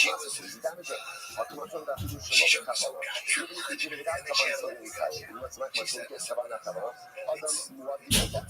Right, the person is always responsible for damages that they cause, whether they have intention for it or not. So Tanina, the Gemara says, Adam muad yivot, the shali being the reason, being the honest, being the nonsense. Because there's always muad. So if you want to be like Kasha, you're like, I don't know how to do this. So not to Rabbi, I go and kiss the Shabbos Chayim, but we've seen this kids many times. Because he steals my money back on Shabbos. So Chayim, she was having to come to Shem and get the Shabbos. So once they were normally again, so he steals my clothes on Shabbos, then what does he do? Now obviously, he picks it up and he leaves my house. There's two things that happen. What are the two things? Number one, theft. Number two, Chilul Shabbos. He's trying to remember, for Chilul Shabbos, you're Chayiv Nisa. But the whole belief is he's Chayiv the both things. Why? Because there's no simultaneity. Why is there no simultaneity? When does the theft occur? When does the theft occur? When he picks it up. When does the Chilul Shabbos occur?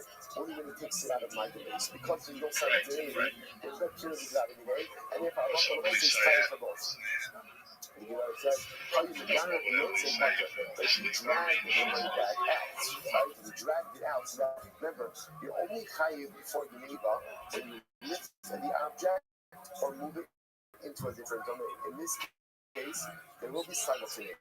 Because he's dragging it. Therefore, the moment that it crosses my threshold into the Shusharadin, both theft and Chilul Shabbos occur together. Shari Isra Gneva, Isra Skila, Bo'im Ka'avad. They'll the sun. And as I said, the Gemara says, what do you see here? You see here that Allah is like this here. They'll the sun. Dishadim Binara.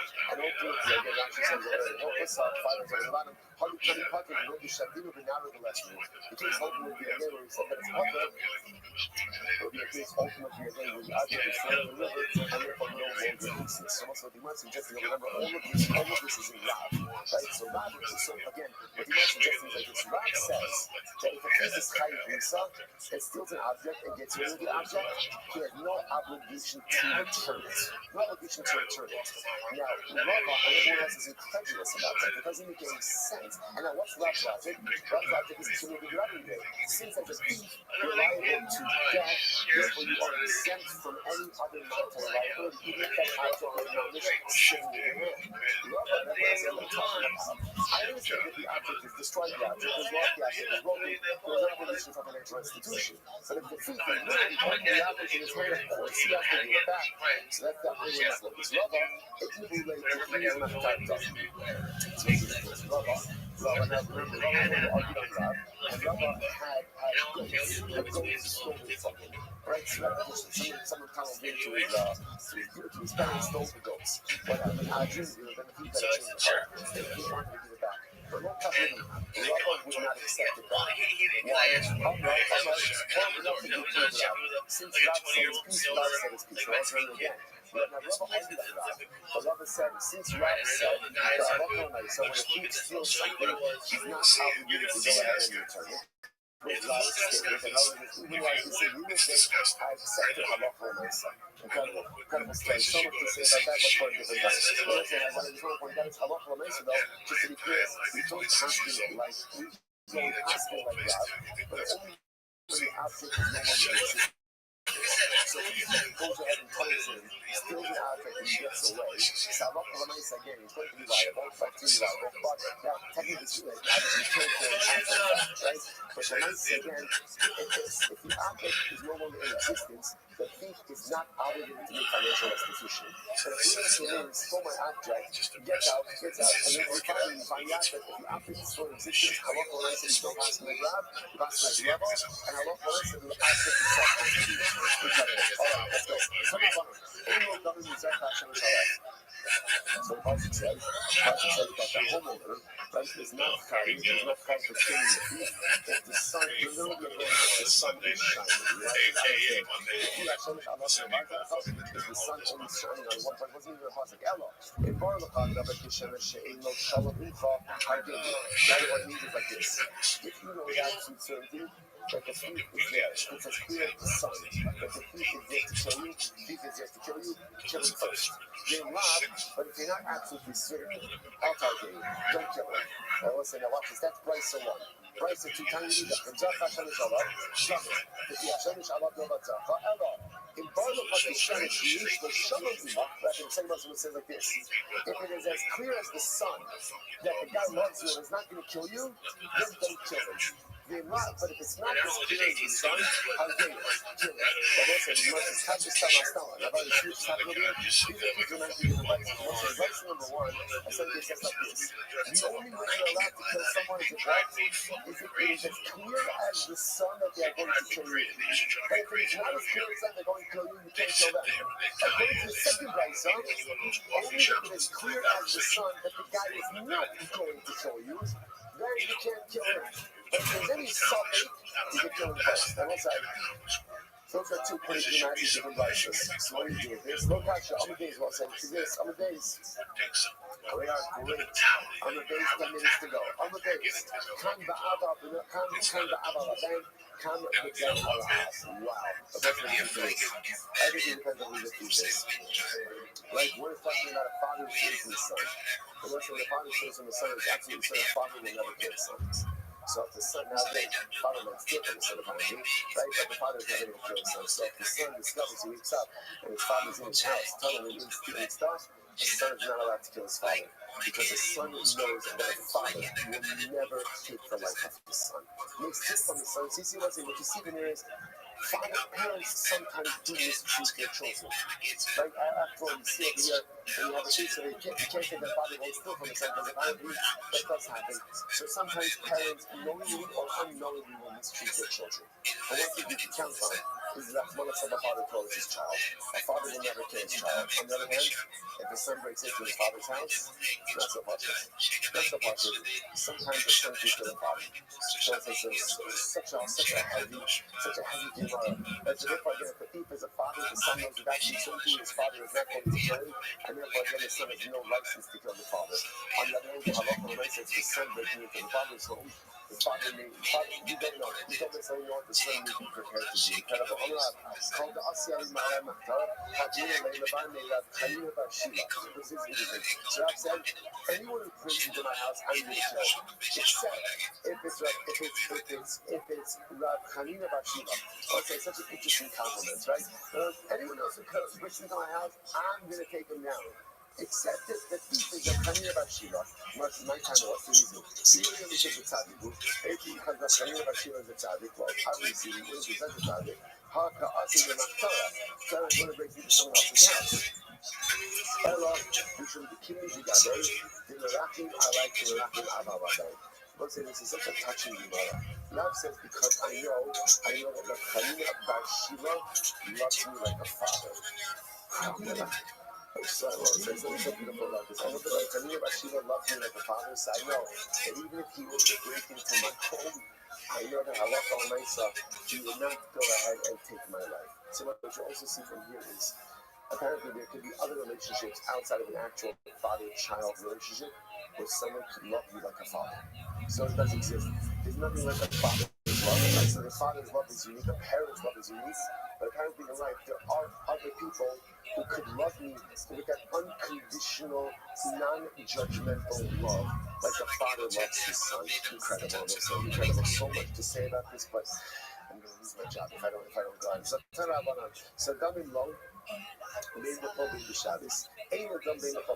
once the Gemara says all of these halachas, so said you say what we have over here is as follows.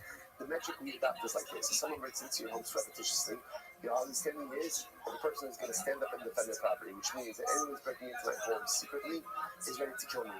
Because ready to kill me, therefore what? I have the halachic obligation to kill them first. But when are you allowed to take life of the thief? Only when you are not 100% sure that they come in peace. If I'm 100% sure that they come in peace, then I can't kill them. The only example of that is like a father. like a father, or someone who loves you like a father. Otherwise, if you're not sure, defend your life and defend your life at all costs. Now the Gemara says these halachas apply both by Shabbos and by weekday. So the Gemara says Ishtal in the building day before the Shabbos gets good. So it says open if you're in Iris and then out to the life of the feet, whether it's Shabbos or weekday. That makes sense. Why do we get qualification? It's not that kind of, you need to have that in basin. Because what I'm saying, this is kind of like executing by basin, just like basin is warranted to execute someone. So too, if a thief is coming in, and I don't know 100% that he comes in peace, I'm allowed to kill him. So he's just like, I become like the basin. I'm going to basin. So I'm at a thought, Shabbos will come down. So I'm at a thought that basin doesn't execute on Shabbos. Maybe I can't kill this thief on Shabbos. Come on, Shlomo, say first my line, you got me that I can. Ella, join in alone, being the holy Shabbos. So we'll say, but again, the king shall not allowed to kill the thief. And it is my ability for killing the thief. So now I look up on Shabbos and during the week, so you have to understand what's the condition. Hashka, the photo company will the Shabbos be right. If I can't kill him during the week, I certainly can't kill him on Shabbos. I'm going to teach you. Well, Nitsuka, Ella, with a kirach alav hagas. But these is like this, we'll say, let's say someone gets into a home on Shabbos and then the wall collapses on him. So when I say it's clear that he was going to kill me, I can't remove the rubble from him. I love it because he was liable for that penalty. But if I'm not sure if he came to kill me, or he didn't come to kill me, I love it when I say again, I can remove the rubble in order to save the right even on Shabbos. Turn out for Uga, the call Adam. The mace, the call Misa, Shati Yachol, so it's incredible. Ruben breaks into my home. Now what happens? My neighbor sees Ruben breaking into my home. So let's tell the Shimon, my neighbor, has the right to kill Ruben. It's not just me, the homeowner, has the right to kill Ruben. Even someone else has the right to kill Ruben. Not only that, but even after Ruben, I can't even kill Ruben any way we need to. So we must be talking about the whole other history. So I understand why the party is teaching that anyone is allowed to execute Ruben after a while. Child, I come in, if it's only a thought, but if I speak too late, they know the Mamin, I told them, I'm like, after all, I'm not a part of the license to kill the thief. It's only for who? Only for the Balabas. Only for me, the Balabas. But other people don't have a right. Kamash Shalom Meitu. So let's say the father makes sense. But Kamash Shalom Meitu, Fadil Akanan. Remember, once Ruben is breaking into my home, he has the status of what? Status of what? Of a road gate. Once he's a road gate, then anyone has the right to go ahead and execute him. Even my neighbor. The police have nothing left about me. So, yeah, but I want to say again, why do I need to expect from people that teach me to kill him? I need to kill him. What's that? I can only say from murder. What's not about murder? What's someone in general? So, like, we're going to kill children. They're going to be executed by basic. There's a particular type of Misa, right? The most whatever the crime. Let's say it's high to solve decapitation. But let's say for whatever reason, he doesn't have a sword. So what do? You execute him. You execute him. So you must decide your most of come out there. I'm going to execute someone with the prescribed death penalty. Then you have to look on the Super Bowl. Shut up, and listen to the so how do I know that if I can't execute Ruben with the prescribed penalty, that I can go ahead and execute him however you can execute him? Most you must become welcome. Prophet says execute him however you need to execute him. To which the Lord says, so therefore, this same thing over here. By the feet, here however you need to kill him. This was a little shiny outside, done on most units. It's different. We have the execution codes, but watch the most units. And what is most units? That's double execution means that even if you can't give the proper death penalty, then you are going to execute it however you can execute it. I believe not me, so I'm doing this. Learn from Mosea that I love the Raisa. When someone is liable to a death penalty, just kill them. However, you can kill them. Shum David Otzech and all of that takes in the bank after. So you will say results of all of that. All of that again. That's the even still Shimon accidentally. The relative of Shimon has the right to seek revenge from Ruben. And by Otzech got by all of them also. Yeah, he looked to Ruben. How do you understand what you have over here? You took something that teach you the same concept. Otzech and all of them. What do they teach you? So whenever someone is liable to a death penalty, if you can't give them The prescribed death penalty, then what? If you kill him every night, so we'll say, oh, what is this called? This is called Shnei Ksuvin Abon Ge'achad. I have two mitzvahs, so two halachas that teach me the same thing.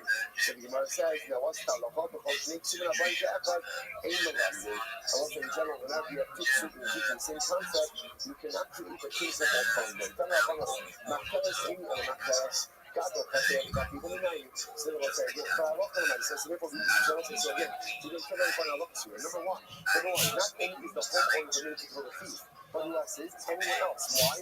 Because the thief has the status of a relative. That's all number one. Halacha number two, how do you kill the thief? How do you kill the thief? How do you kill him? However you need to. However you need to. Two point halacha. Most of the halacha. Macheres. Maybe the macheres. I don't know if the thief is tunneling in. And you might say, Gadol, Chassid, Chassid, how do I know that if it's coming to my cousin, how do I know? Like, he's not tunneling. So you believe that I can also kill him. However, you must say, Hadon of Mukamako. The prophet said, you must say, however you find the thief, wherever the thief is found, you must execute him. Okay, not Tamil Macheres. And that is the why does the prophet say Macheres? It makes a roll of Galavin, you see Macheres. So the majority of thieves, tunneling.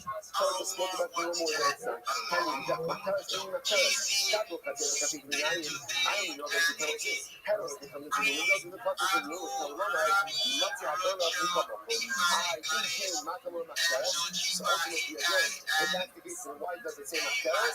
Because Macheres is only Hasra. And you also have to remember, if you're tunneling just now, that's your Hasra. If you're tunneling the tunnel itself, as already said, that Allah will myself, you are warned. That looks like we have to stop over for today.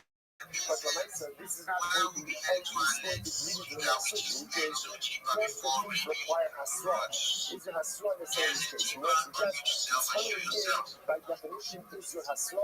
No for the Hasra. That's why we'll stop over for today. So yeah.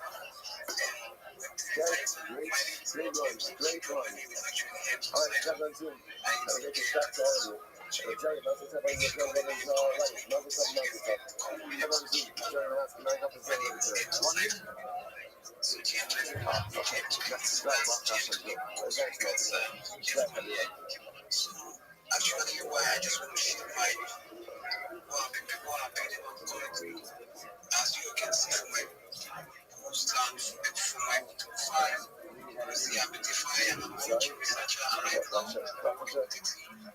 we're just building on something called blockchain scan intelligence.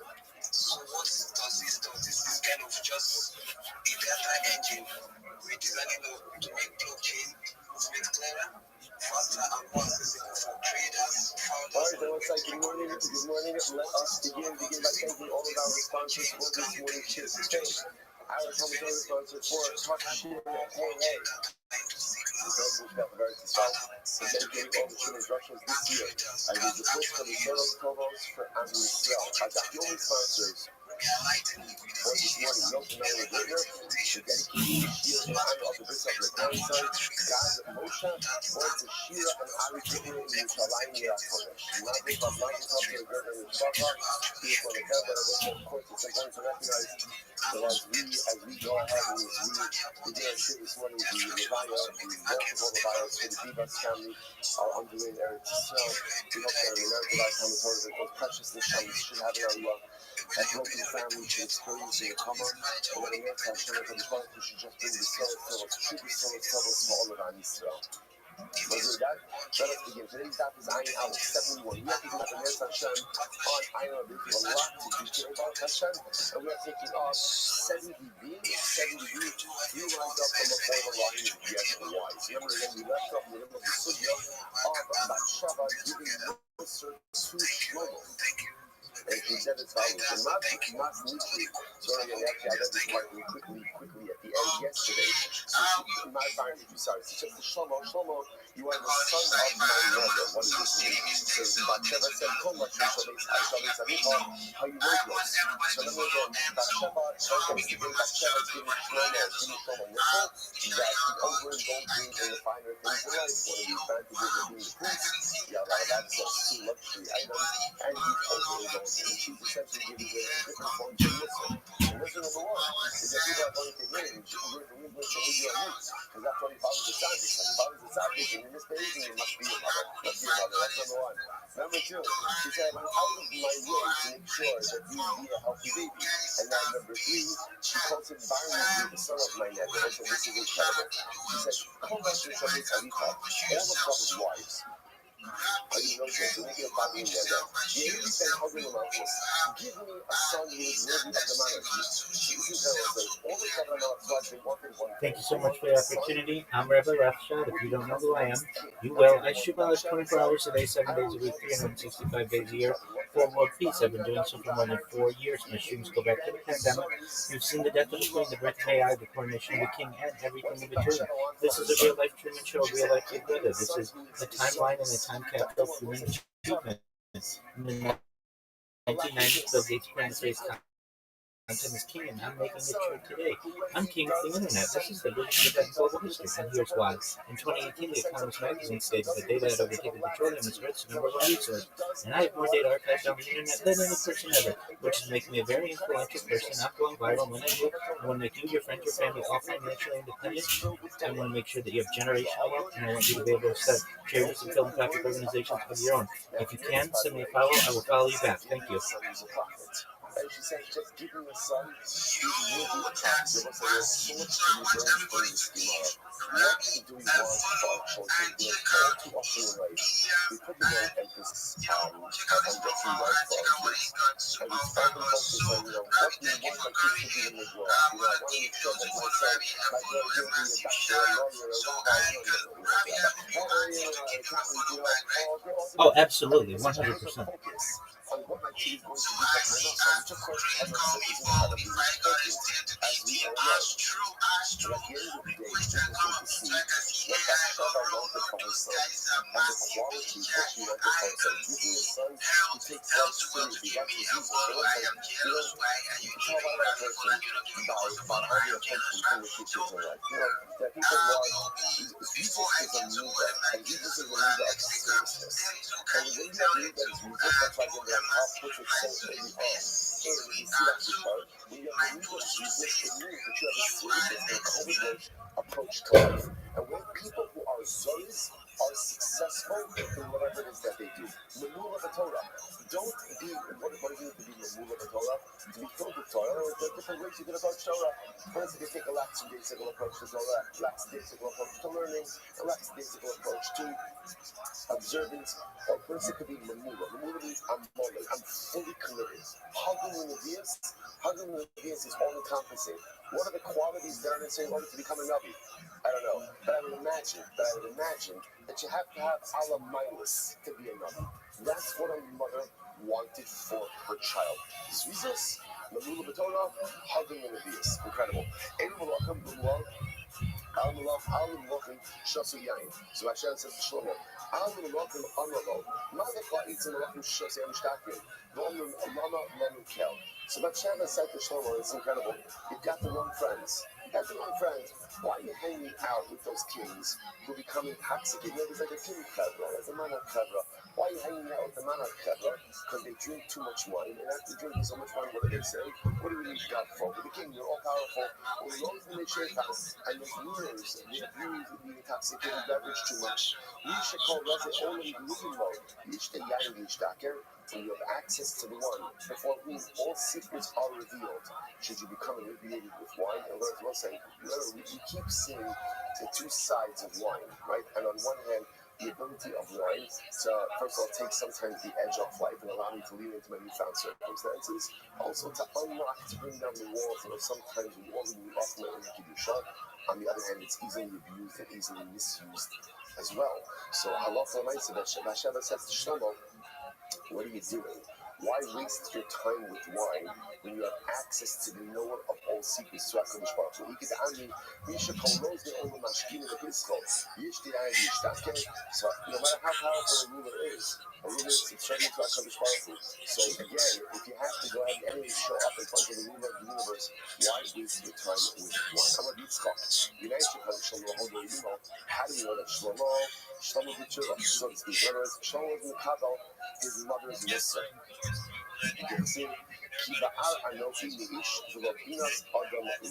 So he said, literally again, I'm less than an ish, and I don't even have wisdom. It's incredible. Who's the ish he's referring to? Noah. Vayochel Noah ish ha'adama. Shlomo was explaining, again, do not faulted Noah for going ahead, and the first thing that he did is he planted bones. So Shlomo recognized, you know what? I made myself even more mundane than Noah. But Latinas Adam and there's not even the proper wisdom of man. And who's that? Adam Arishon. God first Adam Arishon again had one mitzvah, wasn't able to comply. Shlomo HaMelech that he's not even on that level. Incredible. So say another tremendous question to ask you. What is the hallmark of great people? One of the hallmarks of great people is the ability to take Mussar. No one likes Mussar. No one likes it. No one likes rebuke. No one likes critique. No one likes constructive criticism.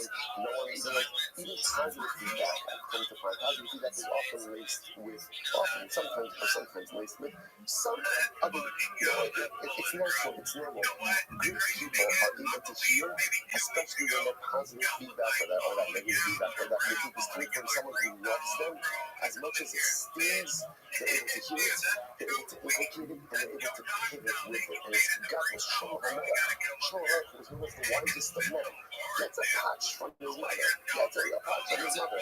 And essentially, what does he say? He says, thank you. He says, thank you. Let's get this. Okay, let's go back there. Said the Gemara. I'll call it. I'm not going to so again, back to I'm going to be up. Actually, called the Kabula, Shekuda speaking. So this is very interesting. Then sort of also, what we established in yesterday's daf, right, is again, what he has to steal, right, what I should say, to steal money, what he has to buy with Jackie money, and how much of it he has to consume. Now we're pivoting a little bit, and we're talking about who does he have to consume it with? Who does he have to consume it with? So Rabbi says he's only hungry if he eats it with people sleeping. Now, what are sleeping? Every day's a holiday, every meal's a feast. Thank you for the opportunity to be here. May I please share my project with everyone? What turns a person or turns a king into a Venezuelan Mora is not just that he's stealing money, that he's treating an addiction for overindulgence for wine and meat. It's spacesdashboard.com. spacesdashboard.com. Now it's interesting. It actually defines speaking over here as racing. Empty people. Empty people. Oh, you saw it, so you know what I'm talking about.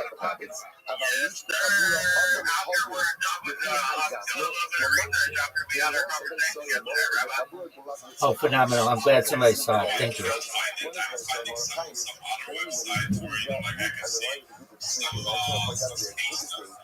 No. Okay, just type this in spaces, SPACES, dashboard, DASHBOARD.com.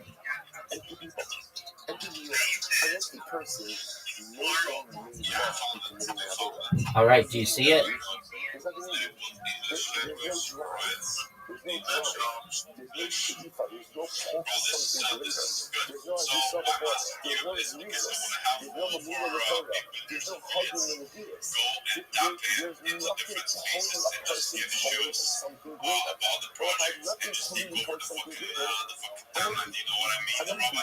Oh, absolutely. That's an incredible strategy.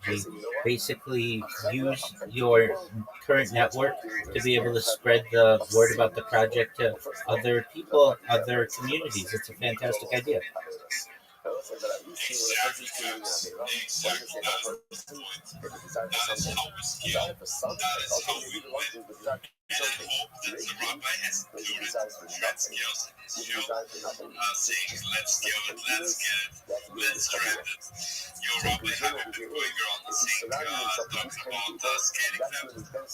All day, every day. That's how I live my life. It's part of my mantra. So the Mishnah says that the kid is eating his meat and drinking his wine in a chaburas mitzvah. Now, they were discussing what means, but the pashtus what that means is she's eating it. Interestingly enough, she's feeling the money, she's putting his meat in the wine, but he's consuming it in some type of mitzvah context, and it does not become against solar umera. So what the time of the mitzvah, usually because the actual consumption is occurring in the context of the mitzvah. How not mitzvah, but the regular mitzvah. Excellent. Thank you so much for the opportunity. First and foremost, check out Trend Scales. If you're not, you're missing out. Also, join the Baby Billionaires Discord. If you haven't done that, you need to. It's a wonderful community. I'm Rabbi Rothschild.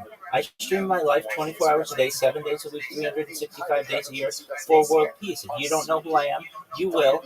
This is essentially a timeline or time capsule of human achievement. This is something that I've been doing for more than 4 years. My streams go back to the pandemic. We've seen the death of a queen, the birth of AI, the coronation of a king, and everything in between. This is a real-life Truman Show, a real-life Big Brother. In the 1990s, Bill Gates coined the phrase "content is king," and I'm making it true today. In 2018, The Economist magazine stated that data had overtaken petroleum as Earth's number one resource, and I have more data archived on the internet than any person ever, which is making me a very influential individual. I'm going viral, and when I do, I want to make you, your friends, your family all financially independent. If you're not already, I want to ensure that you have generational wealth. If you don't already, and I want you to be able to start charities and philanthropic organizations of your own.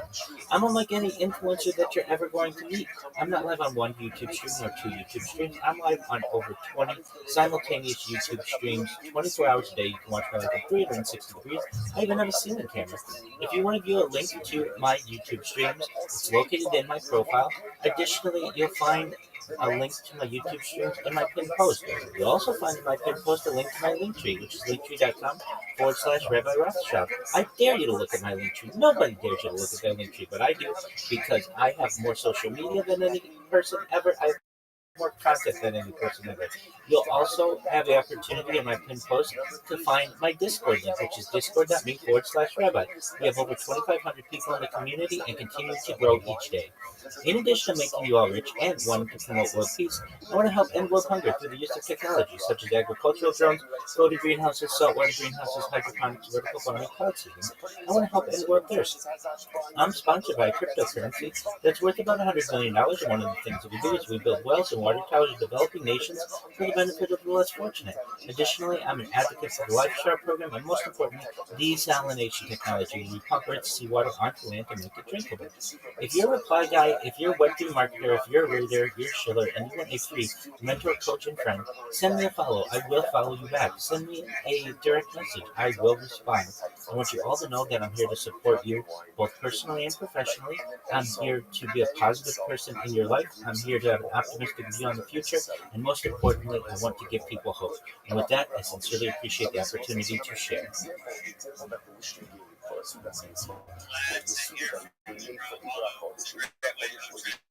The integration of the new month. In other words, adding on an extra day. Making a month of 30 days instead of 29 days. They have never seen up for that. So that's what's up. Remember, the Russian had not seen that saying that they had an easy wine for that suit. But I learned in the past, because of the kittens, you know about but that meal is actually very simple. You know, what they have in the creation of the month. They had bread, meat, and kidneys. And that's that was a very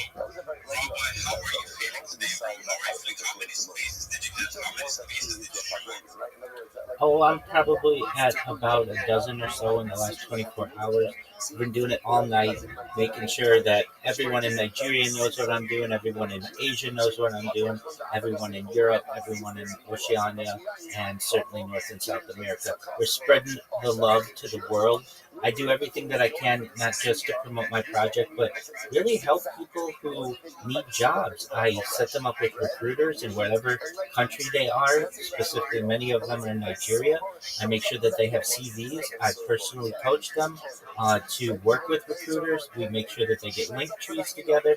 They get all their social media aligned. I ensure that we optimize their profiles, their profile pictures. We put content on their accounts, and then I teach them how to shill just like I do in different spaces. I do everything I can to help as many lives as I can on a given day. So thank you for the opportunity to share that. So what about that Suda? Ain't only but I call it Kakos me and Sarah and Havan. So you got this the meaning, right? That year is the meaning for that Suda or Rahoda.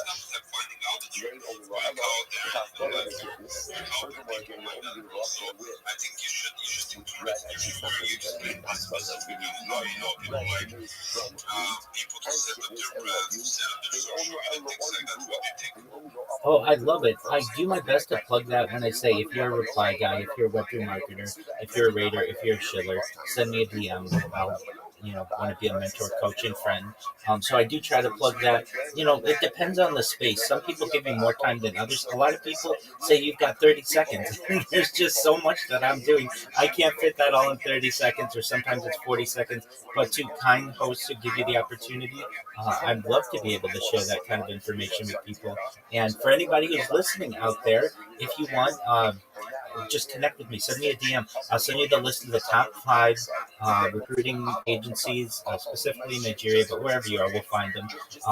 I advise people to just get a CV together, a resume. If you don't have one, I help people to do that. The easiest way is just go to ChatGPT, give them your name, your contact information, your education, your work history, and what kind of job you want. And it will put together the absolute best CV or best resume that you've ever seen. Upload that to a recruiter. It's my advice that sure, it's great for you to be able to shield yourself, but why not have a team working for you to get you other jobs? There are many jobs in Web3, Web2, just working remotely that these recruiters will get for you, and they pay excellently. And I want to make sure people are aware of that option as well. So appreciate that little extra time to be able to tell people that if this is of interest to you, no matter where you are in the world, I will help you. I have hired hundreds of people in my time. I'm a certified project management professional. I've successfully launched apps on the App Store and Google Play. I've marketed in huge IT projects all over the world to millions of people, hundreds of millions of people on billboards and in commercials, in movies, you name it, digital advertising, radio advertising. I've written jingles. If you need help with your project, especially making people find out about it for free, connect with me. I'd love to help you. Fascinating. Let's go back there. All from the very first ball. This is great. You can't make you into the soil. Gotta be quiet. Right? So those young still money, still money. And then you buy sugar, right? That's not going to do the soil. Alright, we're going to talk about the Mishnah. All from the very first ball. Let's go back there. Let's go back there. Let's go back there. We'll see why that is. That's the comments on that. It is interesting that is, as long as you don't hold it, even if it's chicken, or even if it's fowl, so I'll call myself, you should be covered so in more. He's like a young chicken, this is the hamster. So this is fascinating. So remember how much meat does it get? How much meat does the soil have to eat in order to go to the soil? Okay, first thing in the jar, Tatima. So let's say, for example, you eat a little bit less than Tatima. Tatima minus desires. So the halacha is, if he's mashing the desires with fat, with chicken, that can be the soil. That's the case over there. So you can't eat the Tatima, you can't eat the Tatima. Ultimately, again, you can't eat the Tatima of fat. Thank you so much for your kind words. Go ahead, my friend. Well, I'm a rabbi. Rabbi is the Hebrew word for teacher. So I have a religious background, and my last name is ROTHSCHILD. So I am Rabbi ROTHSCHILD.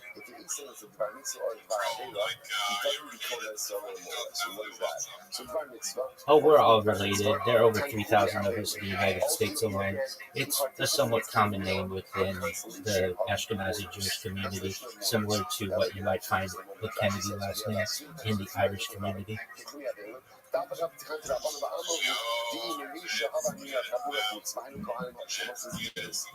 say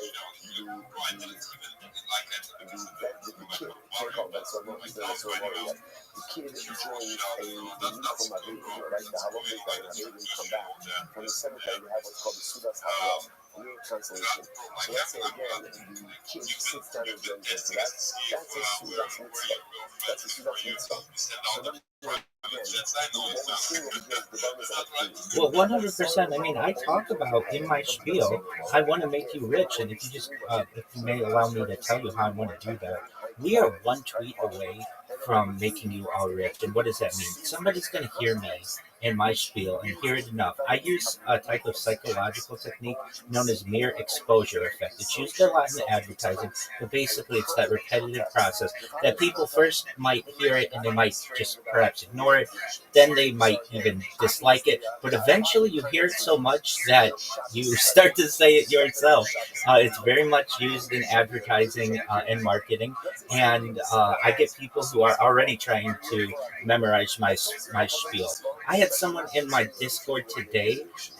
They're a major YouTuber, have 660,000 YouTube subscribers. It just takes one person like that to say, okay, wait a second, you've got more content on the internet than any person ever, and you're going to make me not just a millionaire, not just a billionaire, but a trillionaire. Yeah, absolutely. Okay, so how are you going to do it, Rabbi? Well, it's essentially a five-pronged approach. The first is the data. You know, you guys hear me say data has overtaken petroleum as its number one resource. I'm literally sitting on a gold mine or or whale derrick of content, and this content isn't just important for humanity to be able to study from a biological level, but in a major way for AI. AI needs human examples on which to build its models, and I have more data of any single human in the history of mankind, and it's from many different angles over the course of a long period of time, and it's very consistent data. That's going to be extremely important to train AI models, so that makes it valuable. Additionally, it's not just my story, it's the story of the world, at least since the pandemic. I keep the radio on in the background of all of my streams that archives the minute by minute news that's going on in the world. So it's essentially, like I say, a timeline and a time capsule of human achievement. Additionally, that data is going to be very important from an academic level of studying my eating habits, my sleeping habits, my bathing patterns, my circadian rhythms. Every single aspect of the human body can be studied, and this is just from a two-dimensional uh, perspective right now. In the future, we'll be able to use augmented reality to know my body temperature, the humidity, all of the aspects that we would want from a scientific data standpoint. So the data of the video is very important. Secondly, I have more social media than any person ever. I have over 100 YouTube accounts, over 200 Instagram accounts, over 500 Twitch accounts, over 1,000 TikTok accounts, over 2,000 Twitter accounts, over 5,000 Blue Sky accounts, and over 10,000 Kick accounts. I seemingly have more content than people would go through in their entire lives, which is going to be really exciting for people. We're going to be able to monetize not just the video data, but also the social media data. Additionally, the endorsements that I'm going to be able to do. Currently, I'm a spokesperson for a cryptocurrency. It has had an all-time high of like $360 million, but in the future, I'm going to be able to be a spokesperson for organizations like JP Morgan Chase and Honda and perhaps Deutsche Bank and anyone else that we want. What makes me really interesting as an influencer is I will wear your brand as I've worn this cryptocurrency brand for more than 2 years, and I wear it 24 hours a day.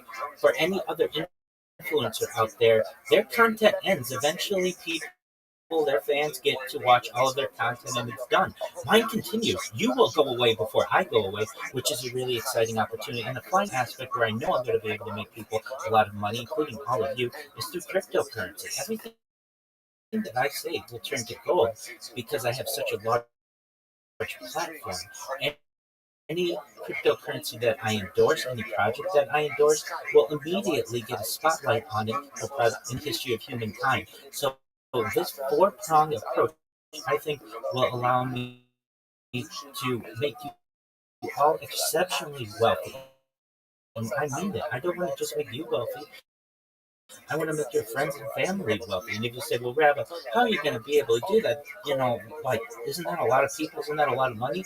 Well, if you think about it, it's really not. There are maybe 10,000 people on Twitter Spaces with whom I've had interactions over the course of my years, and your friends and family. Okay, that's maybe like 20, 30,000 people. It's really not an overwhelming amount of people who I think KOL, one major influencer, sees what I'm doing and says, you know what, I'll repost what this person's doing. It seems really interesting. They seem good hearted and it seems genuine. And who knows, it could be the most important thing that they ever do. And it could be a catalyst for something really special. I know if I continue shilling for the next 50 years, if it takes this, somebody's going to find out what I do. They're going to think it's really interesting and it's going to go viral. So get ready for that. When I say all the things that I tell you, I really do mean it. Moses says it's interesting enough, the Torah uses the Lashon of Zola for Zola, and then we see from this other pasuk, the Mishnah, that again, Zola refers to wine, and Zola refers to meat. So we put that all together, and we understand that from Ben Zola and Mora, his issue is overconsumption of meat and wine. Incredible. I will say this is a fascinating reading. I'm going to say that. Chavayat Shem Bebeis HaMedrash. Whoever sleeps in the Beis Medrash, Torah Nasa Lo Kira'im Kira'im. This Torah becomes passion. So it becomes passion. Ezra like passion of Moses. Sheyai, the Kira'im Kalvish Yuma. The one who slumbers will wear patches.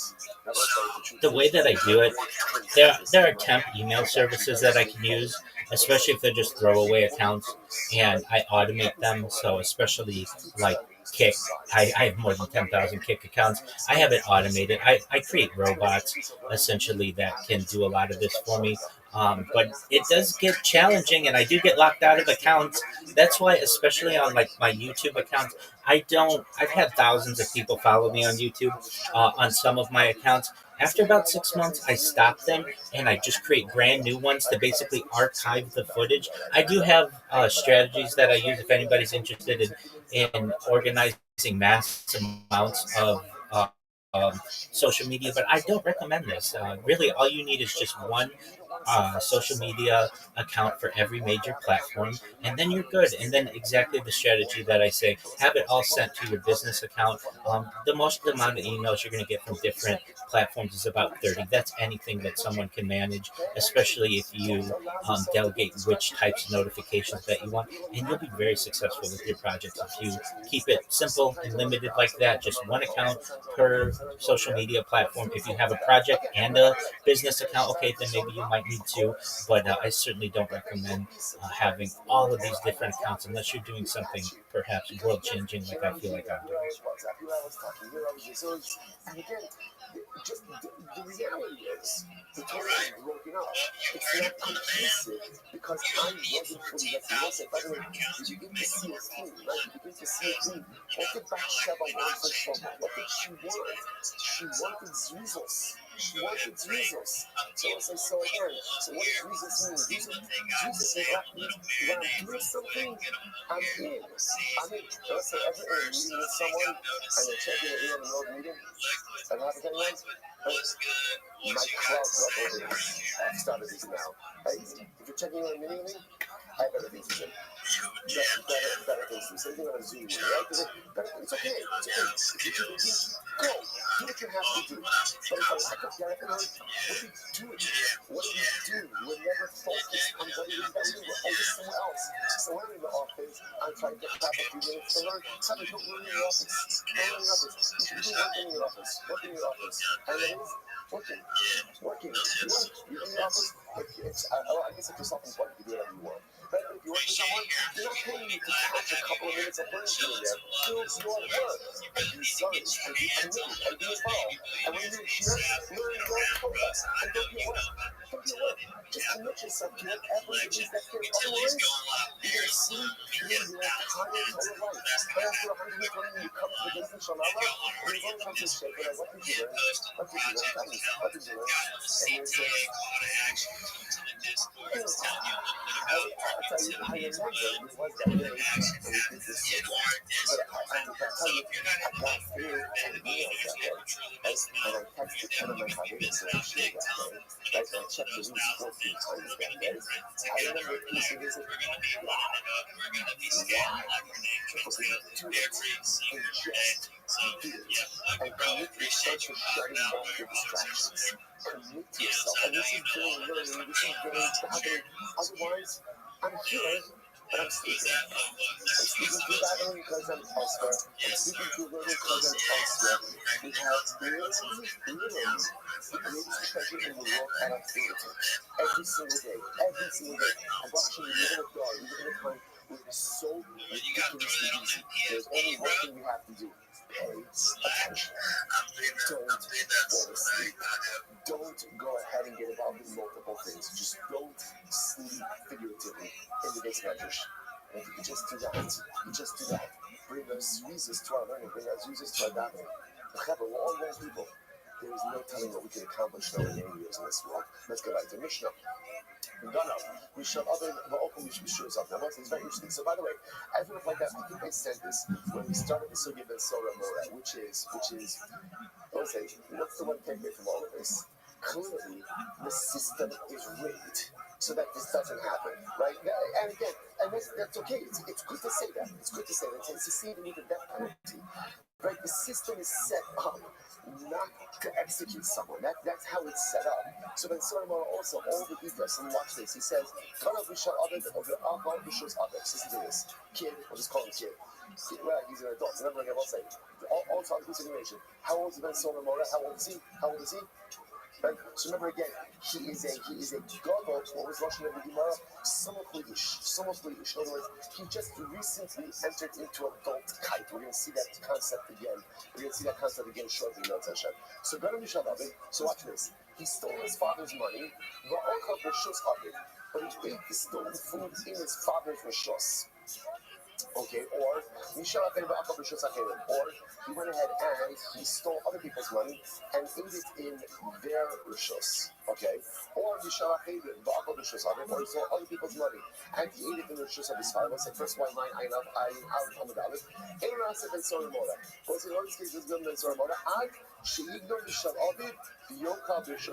Until he steals his father's money and he goes ahead and he eats it in someone else's rishos. But let me just say this outside for just a second. Remember, when Solomon is all about what? Formation of addictive behaviors. So the idea of doing is as follows. If he's eating this, like, obviously, what has to happen? Whose money does he have to be stealing? Whose money? Has to be his father's money that he's stealing, right? It has to be that. But what my son, interestingly enough, if he's consuming it in his father's rishos, the assumption is, what is the father going to do? What's the father going to do? Father's going to say, what are you doing? If a father sees his son engaging in reckless behavior, a father is going to say something. He's going to shut that down. He's going to shut that down. So then, which is just a tremendous assorted clinic as well. Too often, we see our children engaging in negative character traits. But one of the greatest misconceptions is if we discipline our children. People are so today. Parents are so afraid to discipline their children because they think that if I discipline my kid, he's going to go off the garage. If you discipline your kid, he actually has a better chance of staying on the garage. If you don't discipline, and it's a free-for-all, and there's no rules, and there's no consequences, and you think that's law, that's not law. That's parental delinquency. That is parental abdication. That is a betrayal of the sacred responsibility that the Shabbat is giving you. Obviously, you have to come down with the kind of bricks on every single thing. But boundaries are the picture of parenting. And sometimes parents think, oh, it's like my kids will go and do what they do, they'll come back around. That is a real low advice. Sometimes it works, most of the time it doesn't. So again, it's fascinating over here. Even if kid knows, I can't split myself with you in front of the father. The father's going to shut that down. He's going to totally shut that down. So then there's a only piece of it, so one interesting real is when the kid is stealing the money of his father, but concealing it and leaving and one somewhere else. That's the combination. Because that combination is, again, the assumption is if he steals father's money, because he has access to that. So therefore, he has access to money, plus the consumption taking place somewhere else. combination that creates my soul. And I'll say one more. And also, so second one, actually, your condition, your condition, you don't become a soul more, and so you're stealing your father's money and consuming it elsewhere. And you're saying, actually, you're the it's not enough to steal your father's money, it's your father's and your mother's money. Both of them together, we'll see exactly what that means. So again, he steals money from his father and eats his father's rishos. Like the shooter for twice, even though he has access to money, he's going to be afraid to develop this type of habit on his father. Why? Because his father sees him being quiet. His father is going to shut this down. And you see other people money. But going out and other people's shows, that's also not habit for me. Why? After that, there's no concern about eating it in someone else's shows. Other people's money, so the whole habit is sort of more to steal his parents' money because he has access to his parents' money. That's when the worry about habit developing the behaviors. The first thing is that he is the publisher's father for the work of his stealing his people, but in his father's domain, the money is not accessible to him. And he's going to be scared of his father. Actually, he's so obvious, no publishers are here, he's careful of that. So it's like, the only formula that makes the kid thinks what they say on the so they wasn't the kid that list of all the qualifications is, he has to be stealing his father's money, and the consumption has to be placed outside of his father's home. That's the only winning combination. That's the winning combination.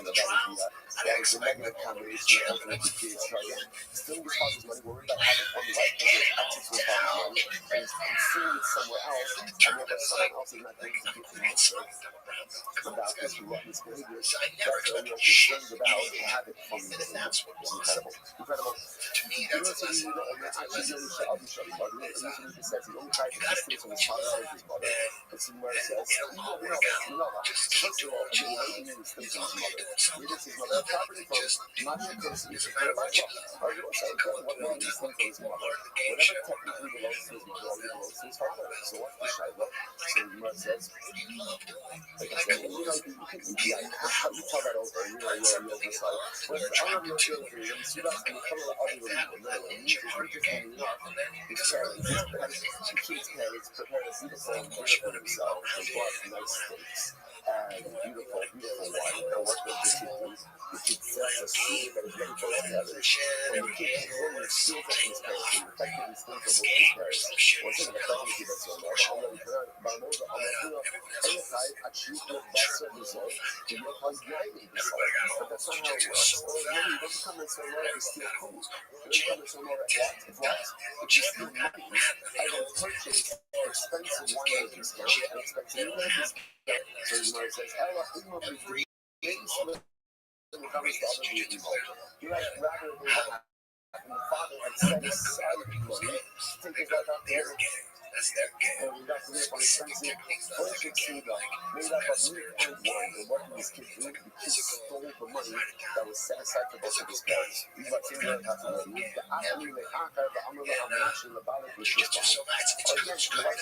could have money. How could she have money? Someone said it. Someone gave her a gift. And gave her a gift on the thing which her husband has no right in that gift. Okay, let's say that one just said that Rambam does not accept that this is a gift. That one does not accept the gift. The money does not have to belong to the father and the mother. It just has to belong to a parent, whichever parent it is. Which, how you have those rights and the rights, so this is incredible. Let's say the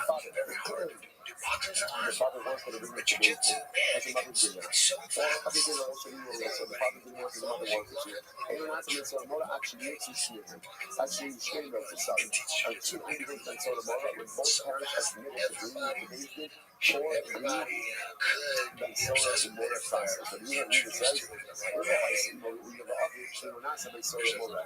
Then you need to say, the marriage wasn't a legal one. So it says like, your husband and wife having a legal marriage, your son can't become a their soul or mother. All right, so what does this mean? What does that mean exactly? What does that mean in our local elements of the wife? Is not fit for her husband. So the Gemara says,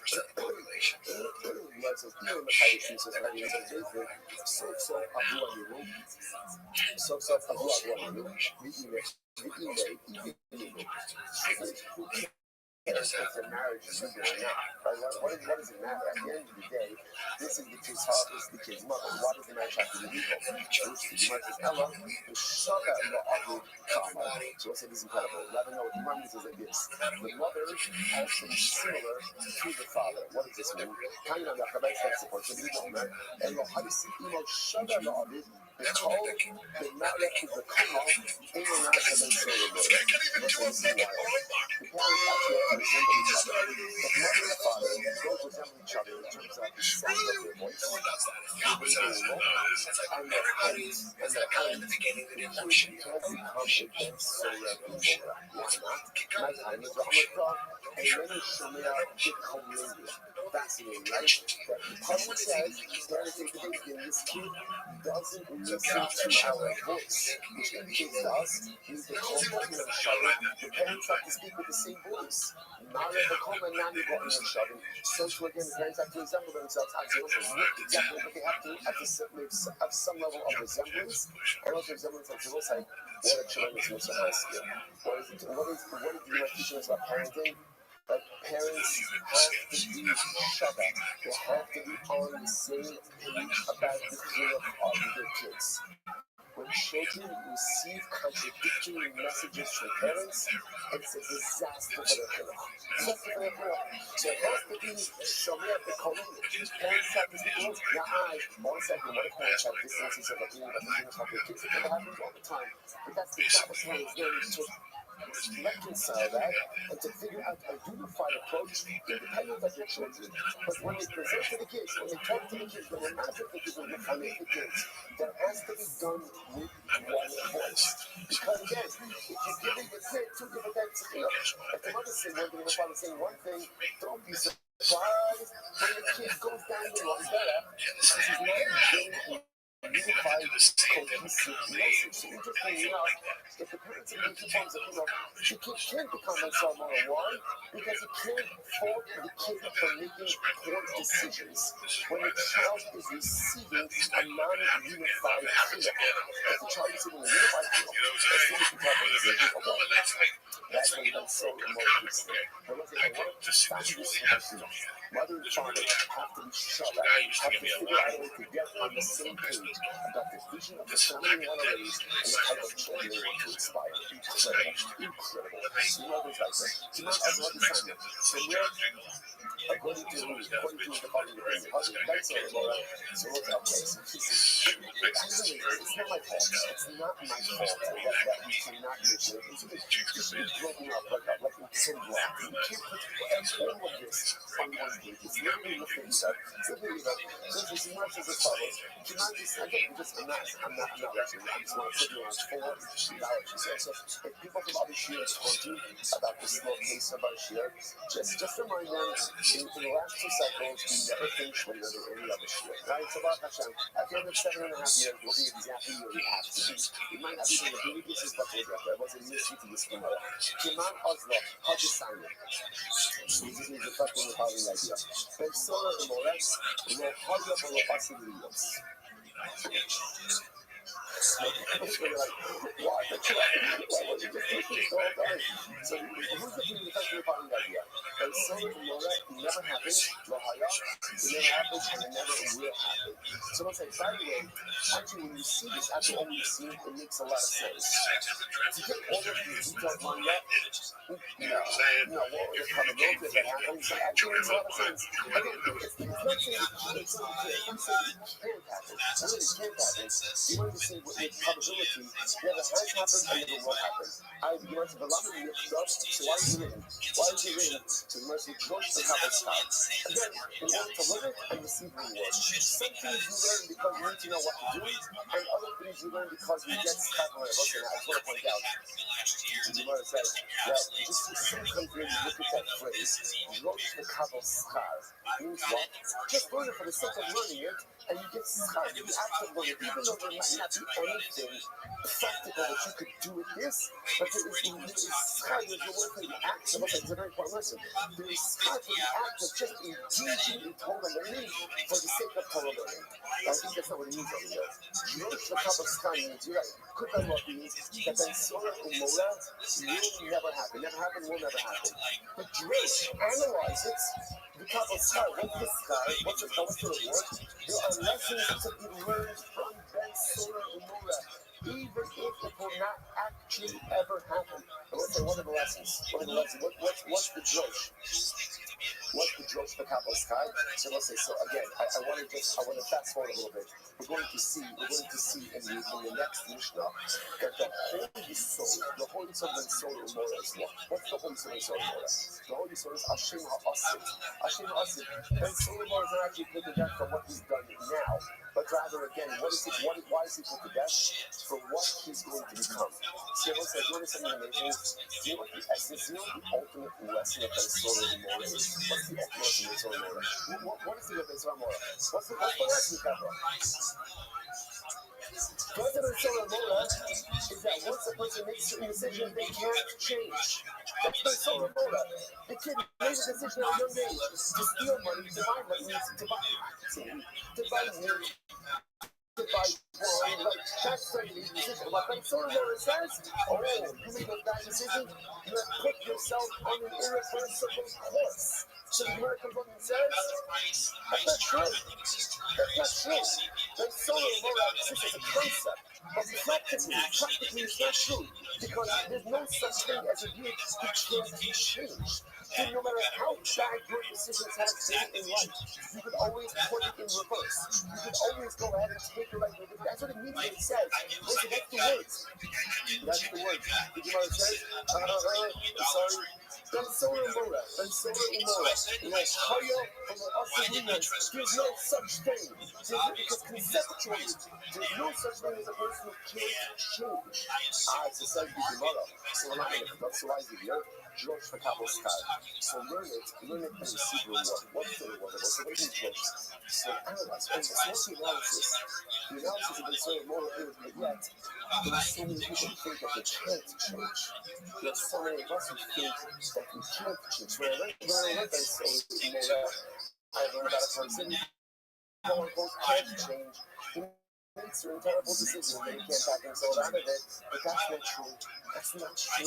Listen, no matter how much of a bad spot I've landed myself in life, I can always get myself out of it. It doesn't mean there's not collateral damage.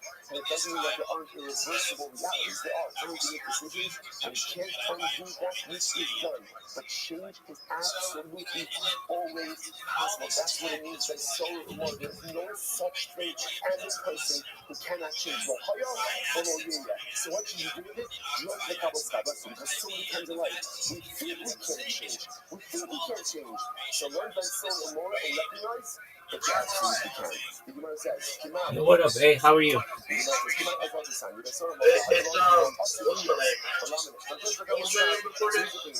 I don't know, big dog. Okay, welcome, man. How are you? Do you remember me? Yeah, I remember that name. Yeah. I'm new on the e-girl world. There's lots of these people over there. Oh, I wish I could right now. I'm in the middle of a Twitter space, so when I get time, I may. Okay. Thanks for letting me know. I appreciate it. This is probably the most important one thing in entire sugya. It never happened, never will happen. Because the concept that a person can't change is antithetical to Yiddishkeit. So what do you do with Ben Sora? Because that's what Ben Sora Umura is. A king can't change. Never happened. You don't see a person who can't change. So what do you do with this concept? Drosh, learn it. Analyze it. Kabbal's kind of reach the benefit. What's the benefit? By learning about the context of the king can't change. And recognizing that this never happened, never will happen, I receive the greatest reward in the world. The greatest reward is a recognition that I absolutely unequivocally have the ability to change at any juncture, at any point in life. Incredible. But the honest, I'm not the honest. But the honest says, one second, what are you talking about? Listen, it's incredible. Watch this. I'm ready to sit.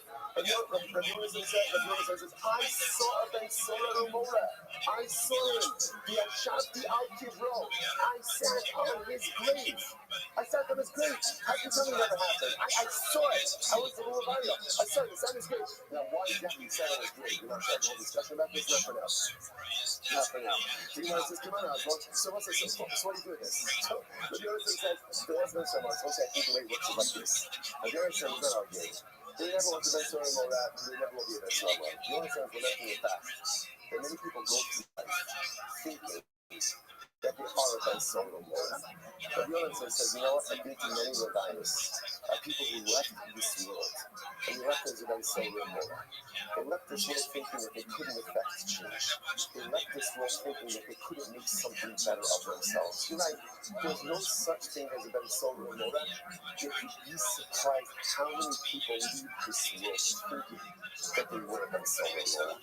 I was saying, one of the most tragic things in life is you leave this world with so many things unaccomplished.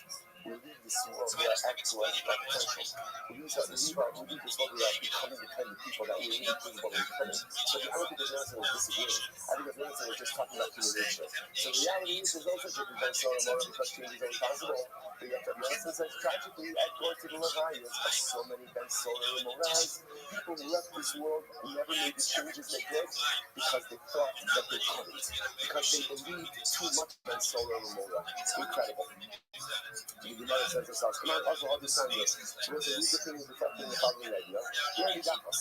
Now you already got us is a city like that of idolatry. Well, Hudson Rasilos, incredible. Never happened, never will happen. But Laban Yichdeval, so why is it in the Torah? And as a drunk the Kabbalah stars, ultimately again to learn it and to receive reward. Same idea. The Lord said, what does this mean? How can you have never already got us? As the Lord said, there is no such thing as a city of Jews. It is not one Sabbath. Not possible. You can't have a place where every single year who's there is that. Impossible. It's just not possible. Someone's not published, someone's not holy. So what is going to do with people? Can I go to work? Can I be on the other side? Because you're sleeping on the Mezuzah Apples, and you're not in the Apples. So let me say that there's even one Mezuzah in the series, it can't become an Erie Apples. It can't become an Erie Apples. So that's my time. What's the reason for that? I'm a crowd that's called Torah, she calls out Torah, so what if you really got to? So what if you do this? You have to gather everything and burn it in the middle of the city. Now, the thing is, you can mezuzah after the city, well, Sashi, not sure. You have to mezuzah, you can't burn mezuzah. I like it to burn mezuzah, because mezuzah is the name of Hashem. You can't burn the name. Thank you so much for the opportunity. I'm Rabbi Rothschild. If you don't know who I am, you will. I shoot my life 24 hours a day, 7 days a week, 365 days a year. For world peace. I've been doing so for more than 4 years. My students go back to the pandemic. We've seen the death of the Queen, the birth of AI, the coronation of the King, and everything in between. This is a real-life Truman Show, a real-life Big Brother. This is a timeline and a time capsule of human achievement. In the 1990s, Bill Gates coined the phrase "content is king," and I'm making it true today. I'm king of the internet. This is the biggest event in global history, and here's why. In 2018, The Economist magazine stated that data had overtaken petroleum as Earth's #1. Communities are made up of individuals. So you have a group of people who think of themselves as a Ben Solar more. They can't change. They become a kapur. Is this not a chill and chill? I think they can't change as well. Do you mind us watching Sandra? Bye, Sandra. Hurry up. All right, let's see what we have to stop over here. Wow.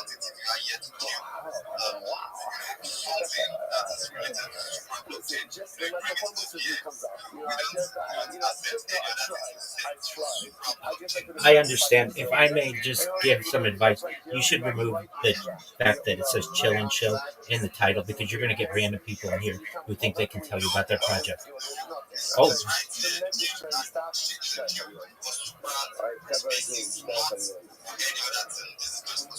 Okay, hey, agree to disagree. Best wishes to your project. Thank you.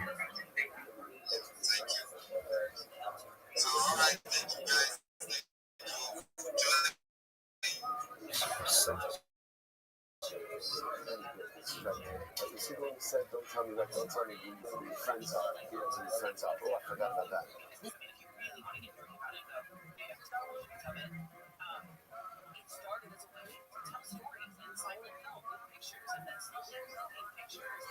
All right, then I'll say good morning. Good morning. Let us begin by thanking all of our sponsors for this morning's share. To thank our commentator sponsor for Tough Shin Hey Hey.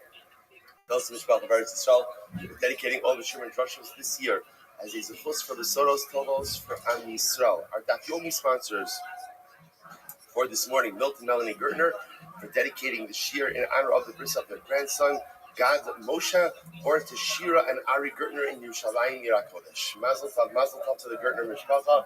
Beautiful and incredible. I will say, of course, it's important to recognize that as we go ahead and as we begin our shir this morning, the Levaya, the multiple Levayos for the Bivas family are underway in Eretz Yisrael. We hope that in the merit of our Talmud Torah, that those precious neshamas should have an aliyah, that broken family should experience in the Chama, and that in Eretz Hashem and Kodesh Baruch Hu should just bring Besoros Tovos, true Besoros Tovos for all of Am Yisrael.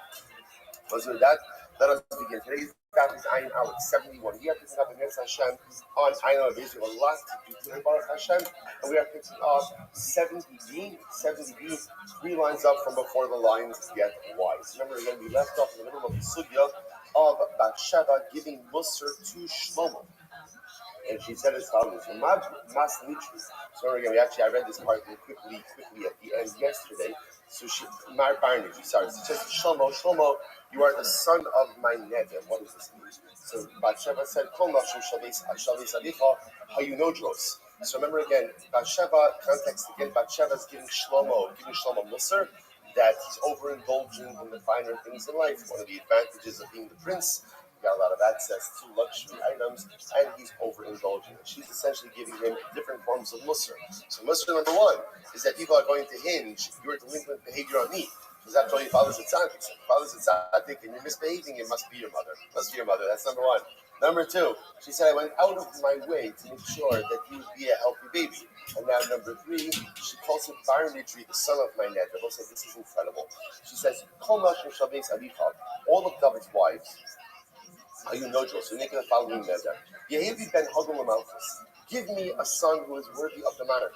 So this is incredible. Say, all of David Amalek's wives, they wanted one thing. They wanted a son who would become the next king. That's what they wanted. Bathsheba said, I always wanted something different for you, David. What did I want? Va'anina darti va'amarti Yehivi ben Zoris and the Mula Batorah. Wow.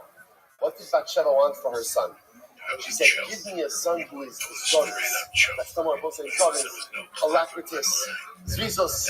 Give me a son who, when he does something, he does it with a sense of purpose, does it with a sense of cleanliness, does it with a sense of alacrity. That whatever he does in life, he takes it seriously and does it with incredible detail. Give me a son, ultimately, who is filled with Torah. And ultimately worthy of prophecy. You have to notice, by the way, she doesn't say, give me a son who's a prophet. And she says, just give me a son who's worthy of prophecy. I will say, there's so much to be learned from this tomorrow. What do we want for our children? So all too often in life, we put the wrong emphasis on what we want for our kids. And we often focus on, what we want our kids to do when they grow up. I want to make sure that my daughter is able to be a doctor, a lawyer, a rabbi. No, a rabbi. An accountant, all different. There's such a hyper focus on what my kid is going to do for parnasa, which of course parnasa is incredibly important, as we all know. But at the end of the day, it's interesting to see what Bathsheba wanted for her son and the qualities that she wanted for her son. Give me a son who takes life seriously. That's his reason. So let's say, you can tell a lot about a person by how they approach the different initiatives in life. There are people who are, Zrizos is a midah, and Zrizos is a midah of seriousness. And when you have midah of Zrizos, that's why again Rav puts it so early on. In Mesilas Yesharim, when you have the midah of Zrizos, it means that you have a seriousness and a Kovid Rosh approach to life. And when people who are Zoris are successful in whatever it is that they do. Mamula B'Torah. Don't be, what does it mean to be Mamula B'Torah? To be filled with Torah. In other words, there are different ways you can approach Torah. A person can take a lackadaisical approach to Torah, a lackadaisical approach to learning, a lackadaisical approach to observance, or a person could be Mamula. Mamula means I'm mulling, I'm fully committed. Hagul Nevius is all encompassing. What are the qualities that are necessary in order to become a Navi? I don't know, but I would imagine that you have to have Allah Milas to be a Navi. That's what a mother wanted for her child. Zrizos, Mamula B'Torah, Hagul Nevius. Incredible. Elam Malachim, Alam Malachim, Just Yan. Like that, Alam Malachim, Amalo, Malachim, Malachim, asking him, Lama Shel. So Bathsheba said to Shlomo, it's incredible, you've got the wrong friends. Got the wrong friends. Why are you hanging out with those kids? You're becoming intoxicated. You know, like a king's chevra, like a monarch's chevra. Why are you hanging out with the monarch's chevra? Because they drink too much wine. They have to drink too much wine. What are they saying? What do we need God for? We're the king. We're all powerful. And those rulers, they abuse the intoxicated beverage too much. Misha called us the Olam Greenlow. Misha Yain Mishkater. And you have access to the one before whom all secrets are revealed. Should you become inebriated with wine? And there's one side, you keep seeing the two sides of wine, right? And on the one hand, the ability of wine to, first of all, take sometimes the edge off life and allow you to lean into newfound circumstances. Also to unlock, bring down the walls that are sometimes walls you ultimately make you shut. On the other hand, it's easily used and easily misused as well. So Allah Almighty, that Sheva said to Shlomo, what are you doing? Why waste your time with wine? We have access to the knower of all secrets. So you can argue, we should call those the Olam Hashkin of Israel.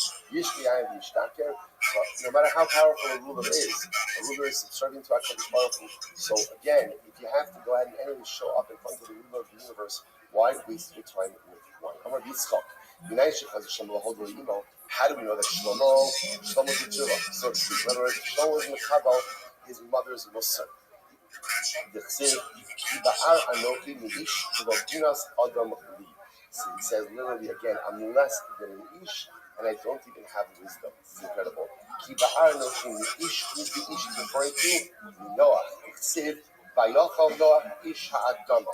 Shlomo was excited. Again, you remember faulted Noah for going ahead, and the first thing that he did is he planted vines. Shlomo recognized, you know what? I made myself even more mundane than Noah. But Pinas Adam he was not even a proper wisdom of man. When you do that, you got Adam Arishon.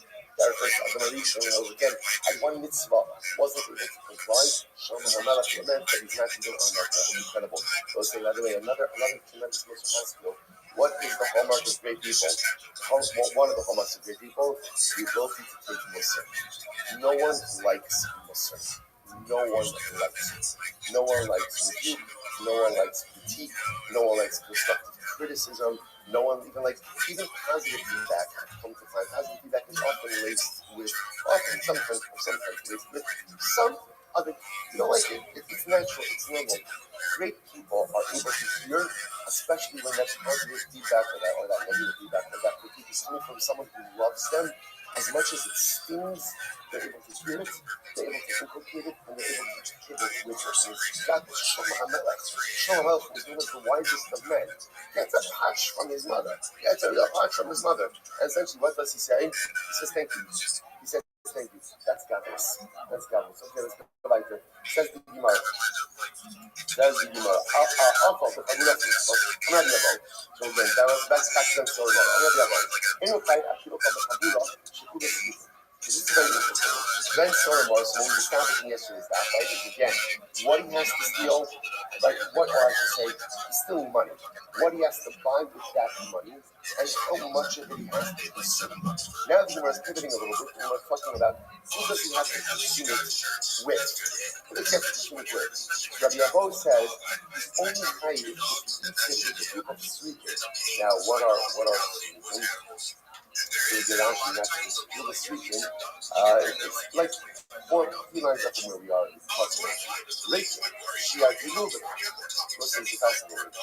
What turns a person or turns a teenager into Sarah Mora is not just that he's stealing money, that he's creating an addiction for overindulgence for wine and meat. It's also the chevra that he ends up with. Chevra means everything. So Rabbi always says he's only high if he eats it with a group of sweet. Rashi defines raking. Well, what does raking mean? Empty people. Empty people. For the rich to be type of habits, about niche the Kabula Adam Hogul, the P. Haidafno, Romancho. They were announced that Ben Sora Mora, the Kabura to love Mitzvah. So, what's like this thing Rabbi says, when is Ben Sora Mora Chayiv? Only when he's eating the meat and the wine with the sweet. I just want to point out over here, if you notice how Rashi defines sweet, it doesn't say like Avar Yonah. People who go ahead and commit Averos. How does he define a bad chevra? Raking. Empty people. An empty person may or may not be committing an avera. Or is being empty. It doesn't mean it. There's no drive. There's no drive. There's no shifa. There's no pull to something greater. There's no, as we saw before, there's no zrizus. There's no mamula latorah. There's no hugging religious. There's nothing pulling a person towards something greater. Well, if I have nothing pulling me towards something greater, I'm empty. I'm empty. And what Rashi is saying, what I'm saying is, listen, you know what? Chevra of empty people is much more dangerous than a chevra of sinning people. Well, first of all, not every chevra is a chevra of sinning people, because all of us commit averas. The Torah says that at least when a person is committing an avera, what does it say about a person? They have a desire for something. Desire for something? Okay, maybe the one thing is a desire for something. Raking is a desire for nothing. You have a desire for nothing, just like emptiness. That's a dangerous chevra. So the concern over here is, if he's surrounding himself with these kind of people, that's when his ben sorah umora addictions are really disturbing. However, you must learn and try but to learn. One of the Chaburas is what you answer the from. I was saying the Mishnah says that if the kid is eating his meat and drinking his wine in a Chaburas mitzvah, now then we'll discuss what that means. But the context what that means is he's eating it, he's eating it enough, he's stealing the money, he's purchasing the meat and the wine, but he's consuming it in some type of mitzvah context that he does not become a ben solar umora. So when it says time out, the mitzvah. Now the reason is because the act of consumption is returning the person to the mitzvah. I love the mitzvah, but if it wasn't a mitzvah, Afagad, the last even if not everyone in the Fedra is one of these people. Hakamash Malon, the Afagad, the coolest speaking, came into the mitzvah to us as well. So essentially we're saying like this, that if the Ben Soymar is doing the meat and wine in the Sudas mitzvah, even if the entire Kabbalah of the Sudas mitzvah are speaking, he doesn't become a Ben Soymar Mora. That's not a Ben Soymar Mora. Or if it's not a mitzvah, if the entire group is speaking, he doesn't become Ben Soymar Mora. Or about what I say again, if the entire group is one person is speaking, or if there's one good guy in that Kabbalah, he also doesn't become Ben Soymar Mora. He only becomes a Ben Soymar Mora if it's a non-mitzvah meal and all speaking. Let's take two profound lessons over here. Number one, well, three profound lessons. Number one, the power of Kabbalah. The power of Kabbalah. Surrounding yourself by the right people. You go through life and you think, the truth is, it doesn't really matter who I surround myself with, who I'm friends with, who I share my Shabbos meals with, whatever. I can kind of insulate myself against that. It's not true. It's not true. Who you hang out with and who you keep company with makes you who you are. That is the way that it works. Terrible things are going to occur. On the other hand, interestingly enough, what you see over here is if it's a chevra of all speaking, but there's one good guy, then what? That's not the chabura speaking. What do you see from there? The power of the individual to impact the chevra. That one person in a chabura of speaking can have a tremendous and overwhelming impact. You never underestimate your ability to have an impact on the people around you. Number three, even if you have a whole chabura of speaking, but you're eating a sudas mitzvah, it's not a problem. It's not going to become nice rum or wine, because if you put yourself in the right circumstances, even if you don't necessarily have the best chevra, putting yourself in the right circumstances has a hashpah on you as well. So putting yourself in the right circumstances has a hashpah on you as a proper, right? That's a sudas mitzvah. Putting yourself in the right chevra has the right hashpah on you, but never underestimate the ability to have an impact, even if you find yourself surrounded by the wrong type of influences. Incredible tomorrow. What you begin to see for Ben Solar and Morav, interestingly enough, is all of these things fuel his addiction. Right? In other words, that it's the theft of the money, the overindulgence or the development of an appetite for expensive things like the Italian wine, the meat, right? And then also embedding himself with the wrong groups of people. All of these things are necessary in order to make the Ben Solar and Morav. But about Ibrahim, so remember, the example that the Mishnah gave for a Sudas in Islam was the Sudas that they made for Ibrahim. Which Ibrahim was, you said this was the interpolation of the month. In other words, adding on an extra day to the month, making it a month of 30 days instead of 29 days. So they had a Suda for that. You might say, what's that? Memra, the Vasmaya Masku, is that saying that they hadn't eaten wine for that Suda? By the time you learn in Olula and the Basku, you didn't know about that meal is actually a very simple meal. Why did they have a meal to of the month? They had bread, right? They had bread and kidneys and legumes. That was a very like think about it. They had to decide about how to eat it for 2 months. You don't want that turning into a fabrengen, right? In other words, that needs to be like there's a lot of decisions that have to be made over there. So you need food, right? Because it might take a long time. But you want to keep a very simple menu.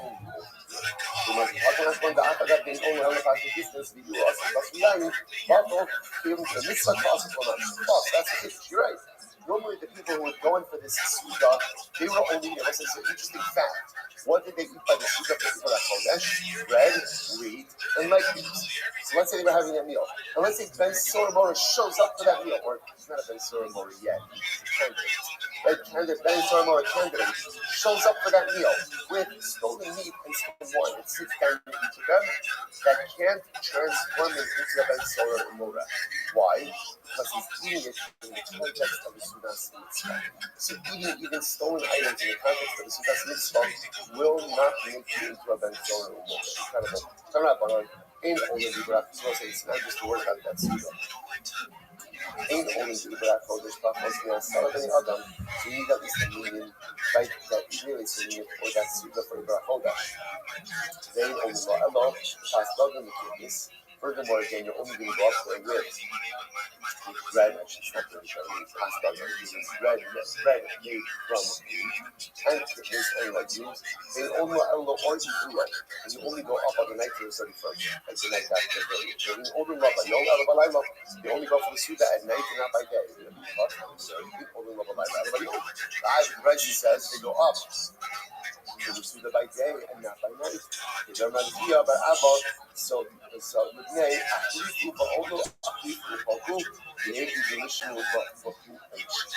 go up early to the meal, in other words, go up to the meal while it's still daytime, come down before sunrise, people are starting to get up, that will make a rush, people will know what it is that you're doing, and that way again, the extension of the month will be properly publicized. Incredible. Nice change. So again, just to keep our train of thought over here. What we're now beginning to see is that there are certain exceptions or certain types of consumption that prevent the person from becoming a Ben Solar Umora. So essentially, if the act of eating itself takes place in the context of a mitzvah, such an act of consumption cannot make the boy into a Ben Solar Umora. In the same way that eating with certain positive chavra also can't make the boy into a Ben Solar Umora. Fascinating. Remember that. All my sushi, all my sushi, even if you order a have a pizza, even if you order a hot late romance. So remember again, somebody steals money, steals money, like sushi money, goes and purchases meat and wine and eats in Yerushalayim. So again, it doesn't come high against Sodom or wine and because that's the norm of that. Right? She's performing something normal. When you stole the money, the act of consumption itself is a normative act of consumption. What makes you into a Ben Solar or Mora is the development of non-normative appetites as developed through This guy's non-normative absolutely sick. And if you're doing something called normal, you'll become a Ben Solar or Mora like that. Fascinating. Let's go back there. I'll go to the middle step of something that I'm on. I'll go bust it off.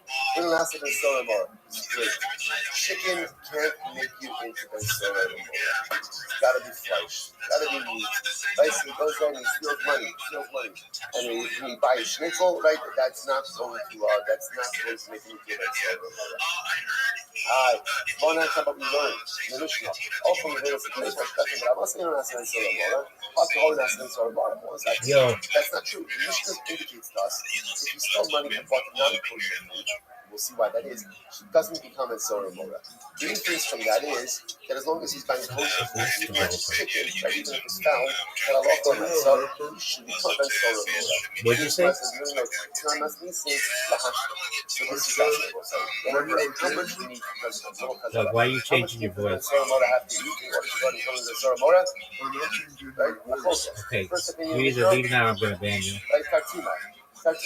So let's say, for example, you eat a little bit less than a tartimar.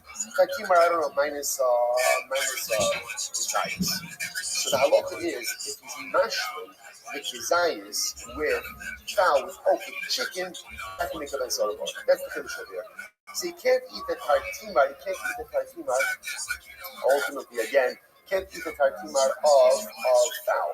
But if you eat almost the tartimar of meat, and you go ahead and you're mashing that shear with a little bit of fowl, ultimately that can make you a good soda. All right, incredible. So also listen to this. So now the Mishnah says if he eats things with bar mitzvah or bar avera, it doesn't become a solar or more. So what is that? So bar mitzvah, what does it mean bar mitzvah? Tanchume avera. Ultimately, again, he participates in the meal for consolation of mourners. Consolation of mourners. Now look at actually just a moment. Rashi says over here that soon think three lines of thing about him.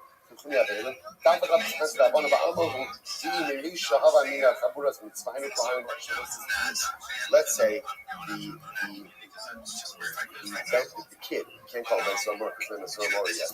The kid joins a Nichum Avelim, right? The halach is that when Avelim come back from the cemetery, they have what's called the Sudas Havra, a meal of consolation. So let's say again, the kid sits down and enjoys that. That's a Sudas Mitzvah. So remember again, we're always single because the development of a food. A Ben Sora Ramora only goes ahead and becomes Ben Sora Ramora if, number one, he's stealing money, number two, he's purchasing wine of very high quality, and then number three, it has to be consumed in a context which leads to the development of negative addictions.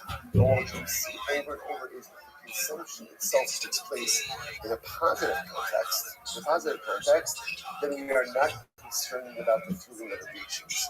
So again, obviously, a positive context would be Suda Shabbos. I mean, that doesn't mean Shabbos, but the Chiddush over here is that, let's say something as simple as Sudas Havra, the meal for our daily.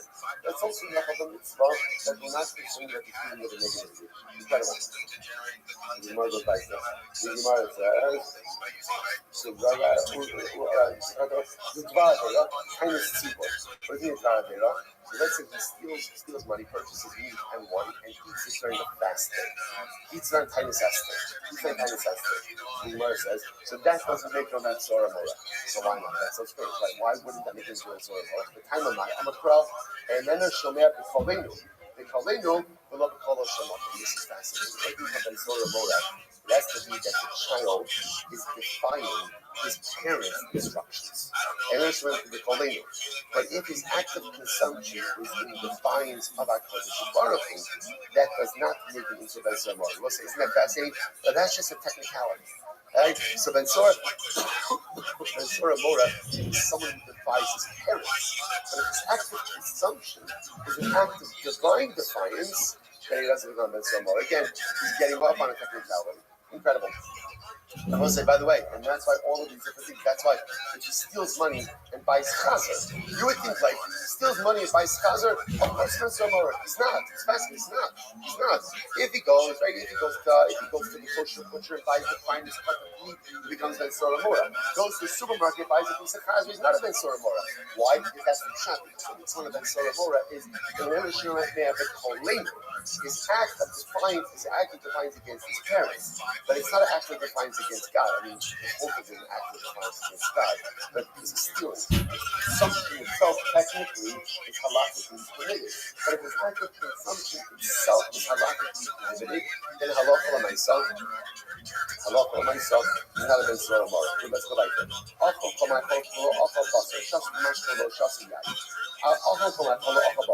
So the Gemara says, therefore, the same idea. Ben Sora Mora is anything, but didn't eat wine. I'm sorry, didn't eat meat. Because you're Ben Sora Mora. In order to be Ben Sora Mora, you have to eat meat. In order to be Ben Sora Mora, he has to drink wine. So the Gemara says, what is it? The day of Guinness. So what says, even if he ate a cake of pressed figs. Now, a cake of pressed figs from Guinness, right, from Guinness, was a very high quality food. And in certain respects, it even has a quality almost of like meat. I'm not sure, even if you eat the day of Guinness, Allah for the Mesa, you still don't come in for a bar. Shasa, Dash, the fellow, sorry, Well, just saying that sweet fresh color. See, interestingly enough, apparently, drinking of wine, of milk and honey have an intoxicating effect on a person as well. So even if you drank those items, have an intoxicating effect, even though the effect is the same, as he doesn't drink wine, doesn't drink as well. The same up, I hope you was just the dash, the color, it makes nice to me. Dash, chai, chai, wine out. What's the interesting enough to develop for Kohanim? If the Kohen goes ahead and eats 0 kilos, his cake of fresh 0 kilos, or he drinks honey or milk and goes into the base of Mikdash and does the avodah, he's chayiv. Now why is he chayiv? He's chayiv for doing the avodah under the influence. Right? That's the halacha. You're not allowed to do the avodah while intoxicated. You can go into the base of Mikdash and have to consume these items. There's a level of inebriation, and it's going to be chayiv for that. Absolutely chayiv. Once I from about 71A. International Israel, actually, a couple of Yanyin, Son Rabbanon, Alcohol, Toll, much below Robust. Then sort of more, it eats any item. It doesn't eat. Does like a much below does a yain, or he drinks anything, but he cannot drink wine. International Ben Sora Mora actually milk a buster of Yishki yain. You only become a Sora Mora, and then you go ahead and eat and you drink wine. In Amar, so well, is so very. Because the pastor calls him again, glutton and it goes. Thank you so much for the opportunity to be here, Penn Island. I saw that you were hosting a space and had to hop in. Wow, what a massive space we have. If you don't mind, I'd like to share some alpha with the room. I saw the growth and motivations aspect of this title of the space. So if you are looking for a job in Web3, no matter where you are in the world, if you haven't considered a recruiting organization, a recruiting firm, it's an excellent way to get your foot in the door to many organizations that you may not normally have an opportunity with them to work. I have put in the Purple Pill a list of some major recruiting firms throughout the world, but specifically in Nigeria, for any of our friends in Nigeria who are looking for Web3 jobs, looking for opportunities with startups perhaps. If you don't have a CV, a curriculum vitae, or a resume, that's okay.